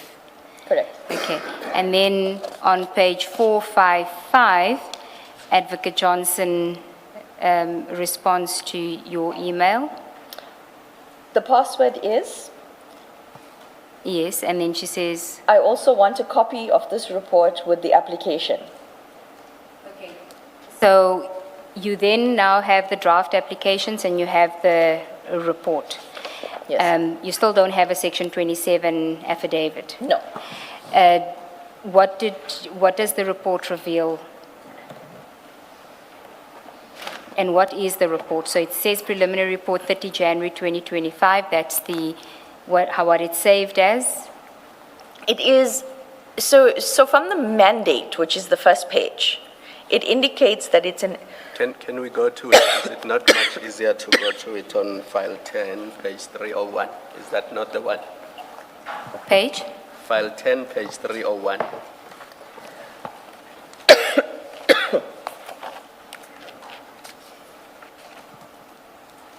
So if you look at the date on Correct. 306, Yes, that's it the one. should be the one. yes, correct. So it indicates that risk management was a request to conduct an audit by internal audit and risk management was submitted by the Minister of Police through the National Commissioner on the 9th of January 2025. The internal audit and risk management performed a joint audit in respect of the bid. It does relate to quite a few irregularities and Yes. persons of interest. I don't feel comfortable. No, that's fine. That's why I going didn't want to. into the details of the report. No, that's fine. I don't want you to deal with the details. That's why I just wanted to ask you from memory what you recalled about it. But if you go to page 306, there are signatures there, and General Matlo is one of the signatories. Correct. Okay. So you have the report now and you've got the applications. You finalized the application. I didn't amend anything. I read through the report, I read through the application that was drafted by Advocate Shabalala. It's fairly comprehensive. I followed the instructions of the ID and changed the names of the persons to be designated on the matter. I also sent her a WhatsApp to confirm that the designated people need to be the same as Project Diversion. She confirmed and she indicated I must add Mr. Mbalo and Mr. Belocha. Okay. Now, did you email the application to her? Or? If we take note of the first email she sends to me, she says that a hard copy must be delivered to Ino, and Ino would get it to her wherever she is. So I did deliver the hard copy to Ino, and I think on the 16th of May, Ino sends scans the signed copy of the 28-1 and sends it back to the team. Is that Okay. the one on 287? 287, is Yes, that the one? that's the one, yeah.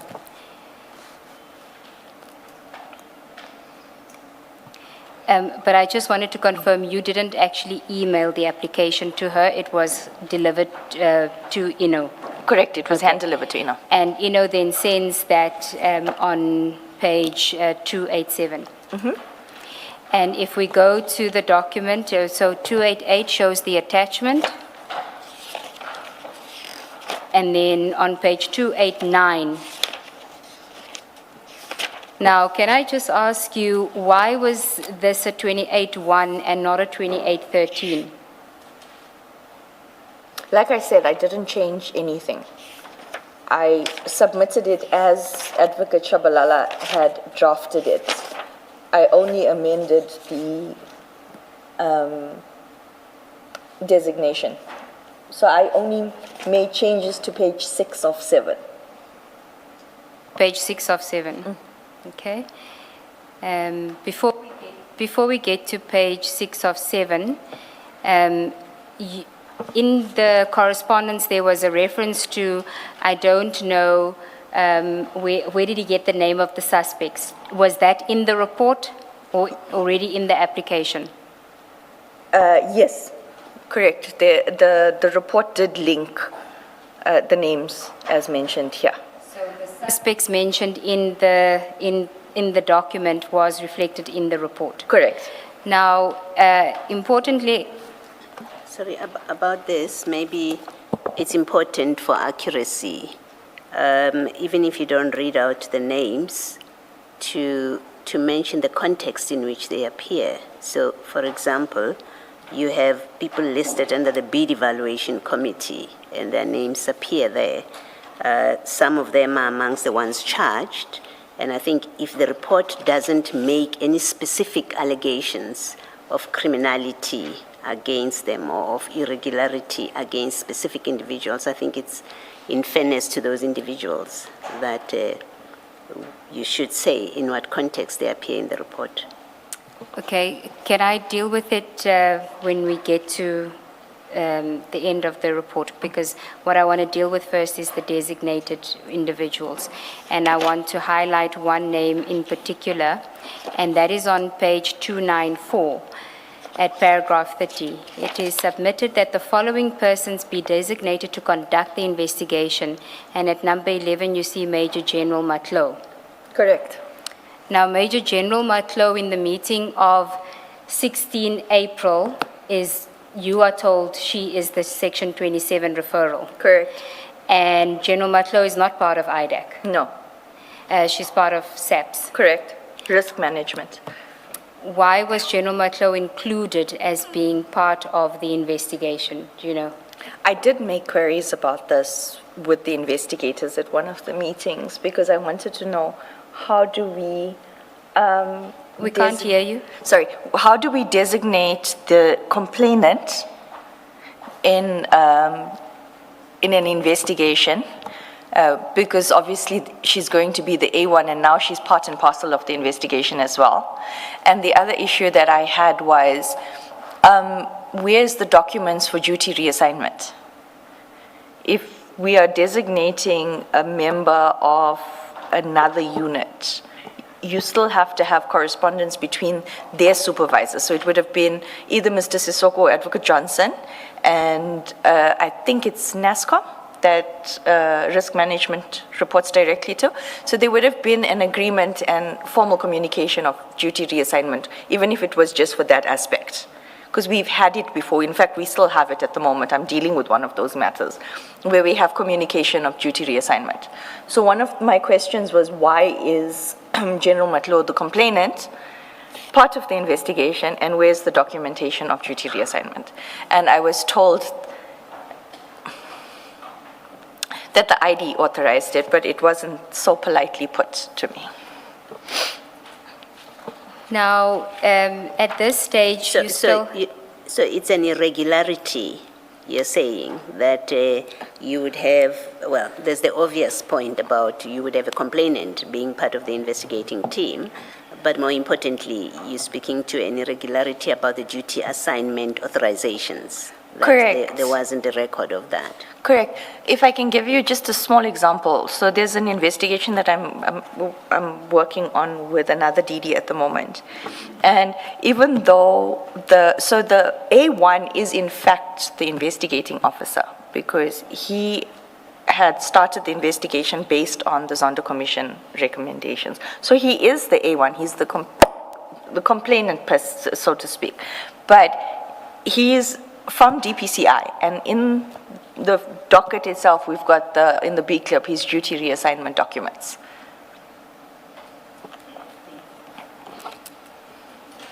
And you say on this one, you haven't seen that duty reassignment, you haven't seen anything other than the 28? Correct. I've only seen the 28-1, and I've seen the preliminary reports, the encrypted reports. Okay, then we can go to page 292.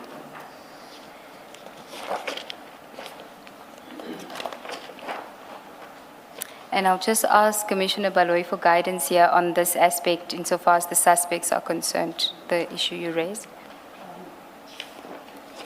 So what I wanted to be careful about is that we don't create the impression that the report has fingered specific people, linking them to specific misconduct. So if you look at,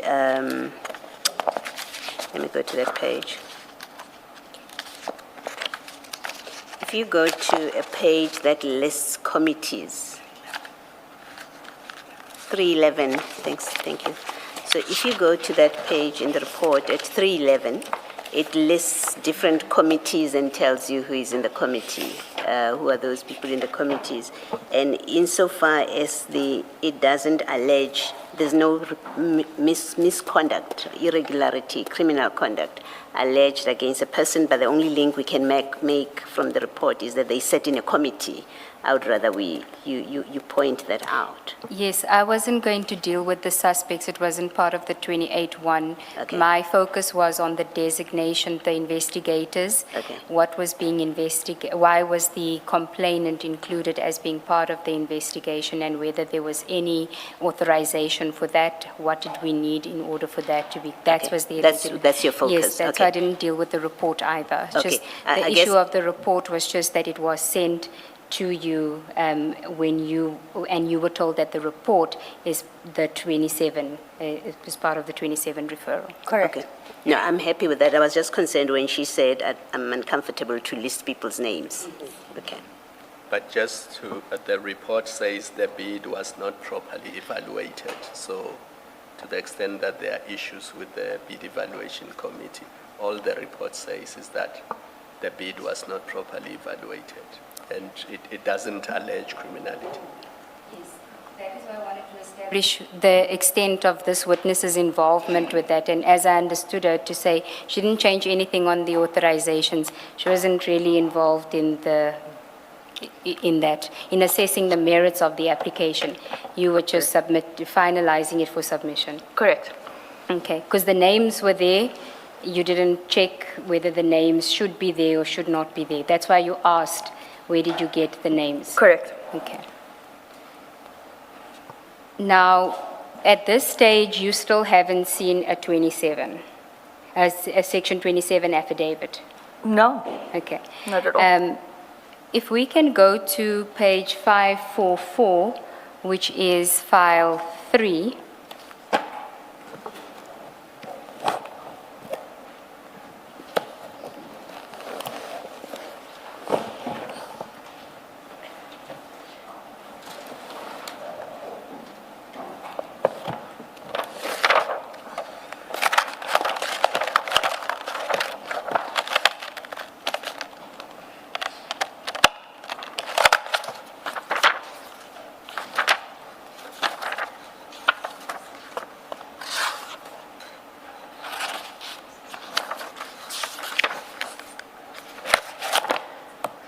Do you have it? It's the transcript of Advocate Johnson's evidence before the ad hoc committee. And here?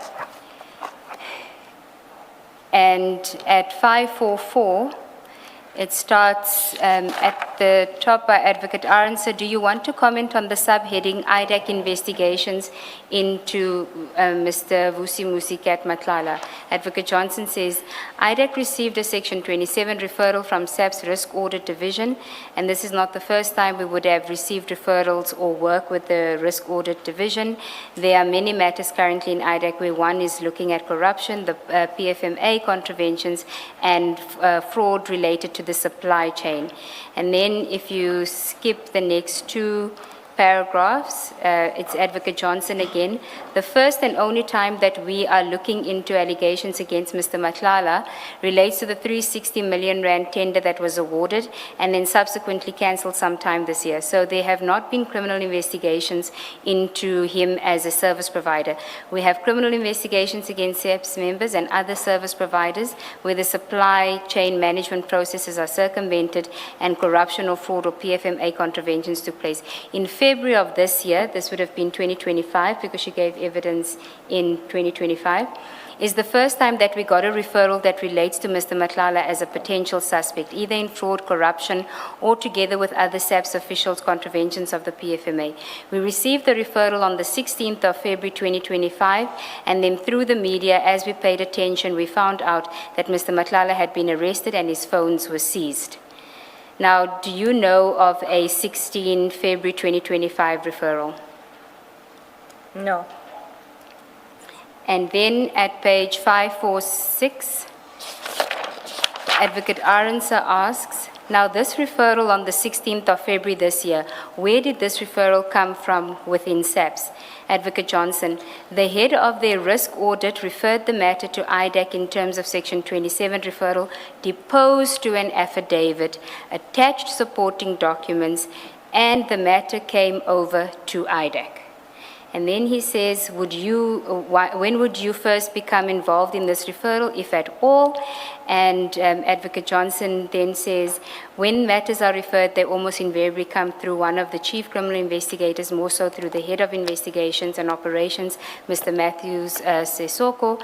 They would receive the matters and go through the matter at a cursory perusal to see whether or not it is a matter that IDAC can take.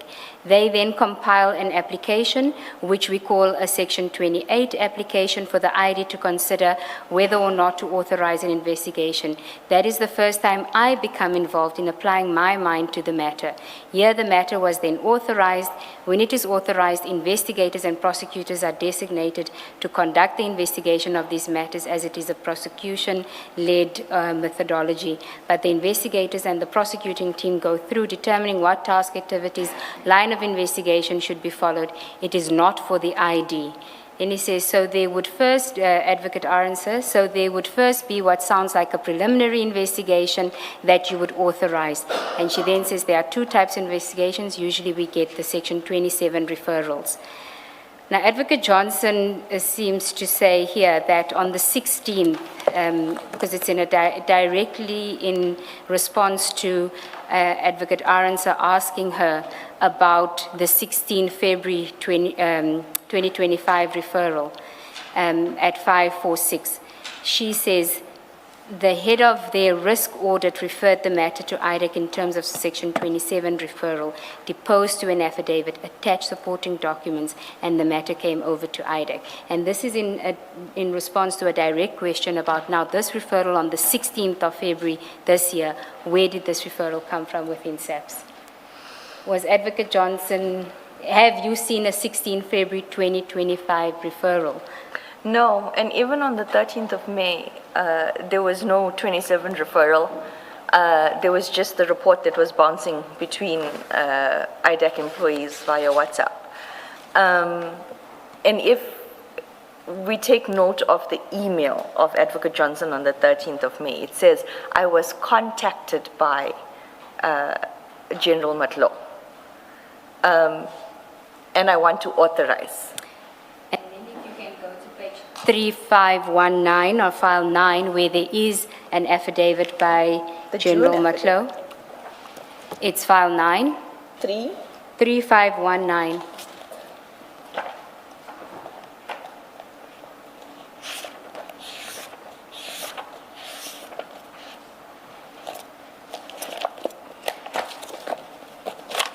I'm there.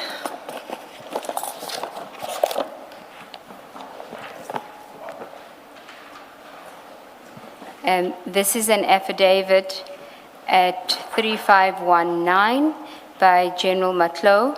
And if we go to page 3521, on the 6th of June, it's signed, commissioned on the 6th of June, 2025 at Pretoria. Do you see that? I do.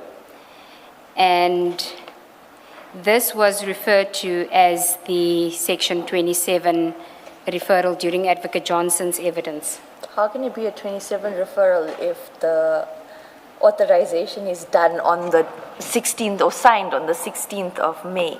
The Act says 27 referral and then authorization. So if they're saying the 6th of June is the referral, then they were working backwards. And if you look at the affidavit, the contents of the affidavit, at paragraph 3, Okay, I've got it in front of me, yes. Paragraph 3. I hereby submit this affidavit to the Investigating Directorate Against Corruption in support of initiating a criminal investigation into the alleged unlawful awarding of a tender to Medicare 24 Tshwane District Pty Limited to provide medical health care services to the SAPS for a period of 3 years. The monetary value of the tender was approximately 360 million rand. So this is the affidavit where she says she wants the investigation to be initiated. Correct. If we just go a little bit further down, it says something about a final report will be provided. A comprehensive internal audit report is currently being complied. What paragraph? Paragraph 5, which will shed light, further light on the alleged criminal misconduct. This is where the fight between myself and the investigators started.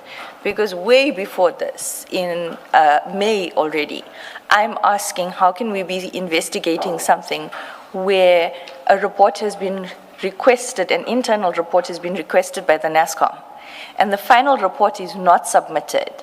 So how are we authorizing an investigation where we don't have a final report? It didn't make sense to me, and that was the start of a lot of problems. And when was the first time you saw this affidavit? When it was flighted at the commission. When it was during Advocate Johnson's evidence? Testimony, correct? Okay. Is it not odd that according to Advocate Johnson, the referral was made in February, but the Section 28s were only being done on the 15th of May? So that's 3 months later. Now, if you follow the sequence according to her evidence, it first goes to Mr. Sissoko, and then there's an application to her, and then she authorizes in terms of Section 28. So how does one explain that 3-year gap from the date when she says 3 months, 3 months gap from when she says the referral was made to the 15th of May when you are discussing with Advocate Chabalala the Section 28? Commissioner Kumalo, I'm going to say it again, although I got into trouble for saying it last week. When there's cover-ups happening, timelines and rational decisions cannot be explained. So because from the timeline here, how do you explain anything? It's basically them trying to cover up, but very poorly so. It's just my observation, and from dealing with these things for so long. And then there's another affidavit by General Matlo that I'd like to refer you to at page 3534.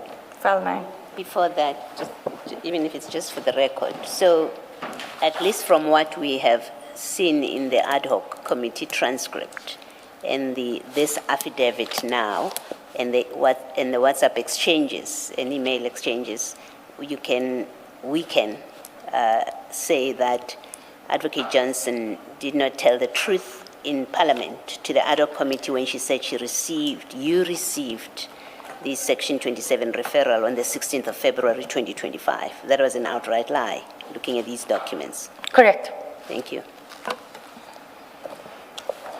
Sorry, which page, Advocate Siko? It was 3519, I think, I said. 3519. 3534, sorry. 3534. Yes. This is a A2 statement, and I'm not clear on when this was done, because if you look at 3536, where do you see the 26? 284-page affidavit. So the last Yeah, page at the is last page. 3817. Because what happens is she verbatim quotes from a report. So we'll get to that.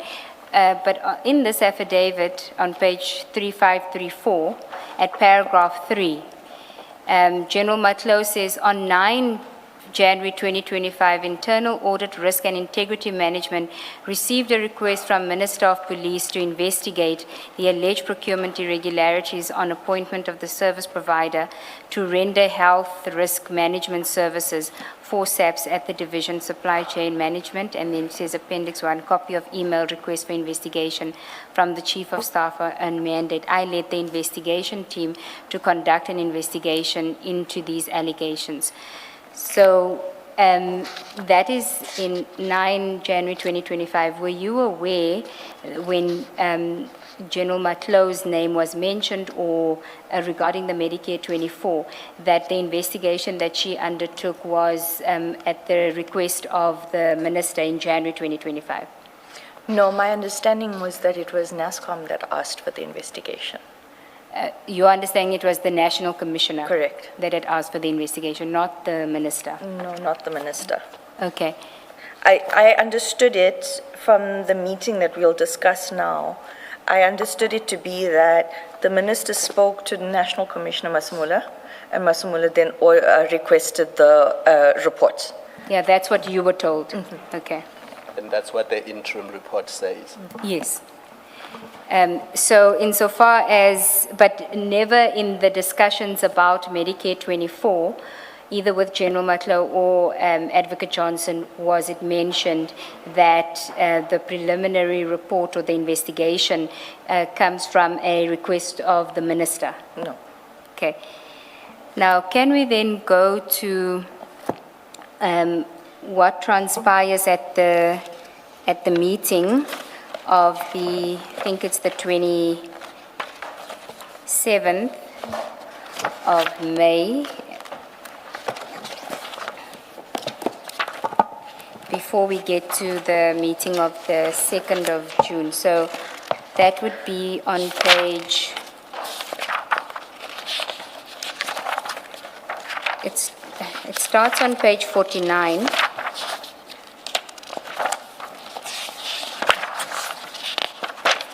And then we'll go back to your report.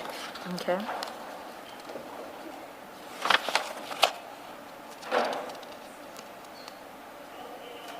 Do you have it? Correct. Okay, so, file 11, page 49.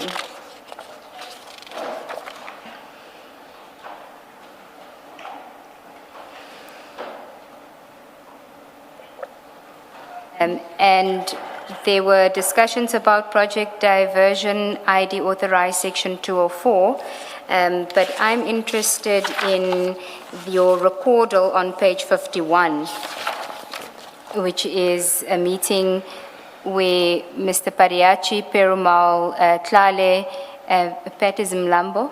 Correct. Charles is? Els, and the ID and you were present. Correct. This took place at the Fire and Ice. Okay.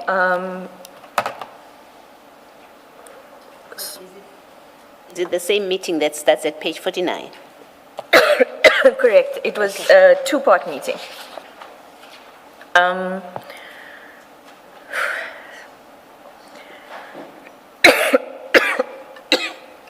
My apologies. So this meeting, the ID1 said it was discussing the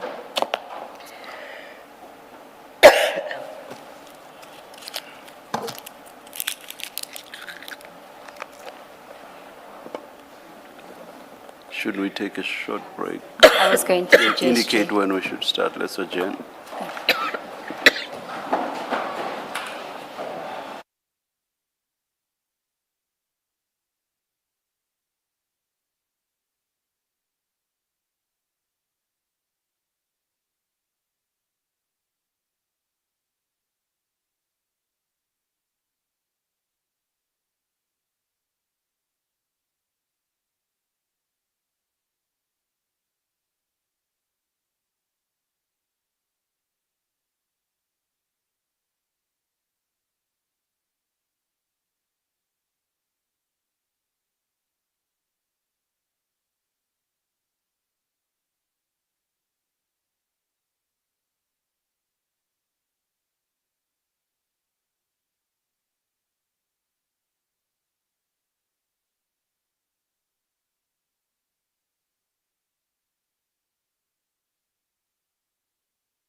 Thank you. Okay, so we were on the meeting that starts on page 49 on the 27th of May.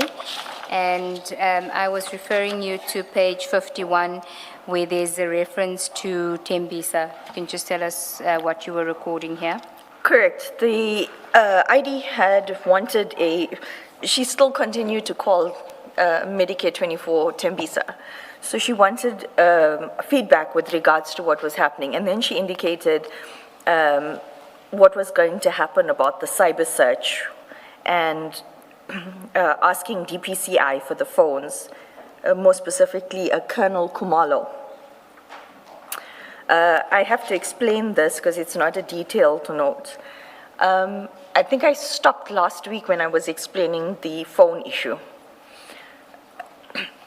The investigating team led by Mr. Perumal and Mr. Beluchan wanted to actually physically remove the phones from the initial seizures. They wanted to go and collect the actual phones. And I said that legally it cannot be done that way because you are now breaking the chain of custody in that docket. You would then need to serve a warrant on Mr. Matlala. It's Section 29, capital A, 1A, cyber search warrant of the Cyber Crimes Act, and also serve it on the current holders of the phone.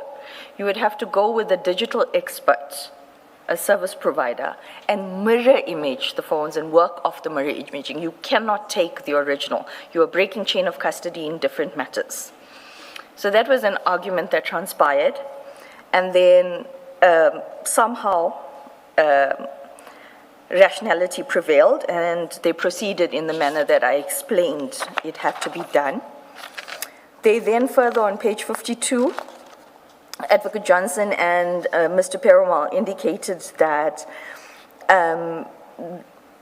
they had to do a J51, and then I was to do an extension on the designation to include the forensic investigation that was to be outsourced. And that they wanted to do the search warrant at the house, being the J51, and the cyber on the same day. And they were supposed to provide feedback to Advocate Johnson on all of this on the 10th, between the 10th and 15th of June. Okay. Did anybody ever ask Advocate Johnson why she referred to this as the Tembisa contract? Chair, I think Advocate Johnson was as confused as I was in the beginning, or maybe she just was using it as Tembisa, because on the 16th of May, I even sent articles about the Tembisa, saying that other units are involved. There's already been search and seizure. My apologies. And that she then sends a message to me. It's not the same matter. So that's why I'm saying I'm not sure if she didn't know or if she knew, but she did refer to it as the Tembisa. Thank you. On page 53, Yes. It's reference to Matlo's report. What correct, report that was is that? the preliminary report. And the question Advocate Johnson asked was, has Minister received reports? And what usually happens after reports like this, requests are completed. Forensic investigation, who, how, when, will it be finalized? So these questions, when Advocate Johnson's questions relating to Matlo's reports, and that Mr. Perumal and Mr. Beluchan were to get the information from her. And then Advocate Johnson referred me to the National Health Act, that I must read up on it when dealing with this matter. I was then instructed that a memo must be done for cyber services, and the service provided to be extended onto the memo. Chair, I know that think, Ms. Ramsamy wants to continue because she wants to finish her evidence, but I think we should she's adjourn. Yeah. struggling, I think. And unfortunately, we'll have to finish it tomorrow. I'll have to discuss logistics because I know there are other witnesses. If we maybe can just take a short adjournment so I can get hold of Advocate Chaskelson just to find out what the arrangement is for tomorrow. Because I'm not sure if we can even continue with her tomorrow if there are other witnesses scheduled for tomorrow already. We did hear from your counsel, Ms. Ramsamy, Mr. Ramatsekisa, that you would like to finish today, but observing you from where we are, you are struggling. You are struggling. I am, but I'm strong enough to push through for as long as possible. I think we can push until at least 4. Don't think we're going to achieve much till 4. Yeah, I think, Chair, we should just adjourn. We're not going to achieve much in 30 minutes. Yeah. Let's adjourn, then you'll call us in when you're in a position. Thank you, Chair.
Contrary to your wishes, that's what must happen, unfortunately.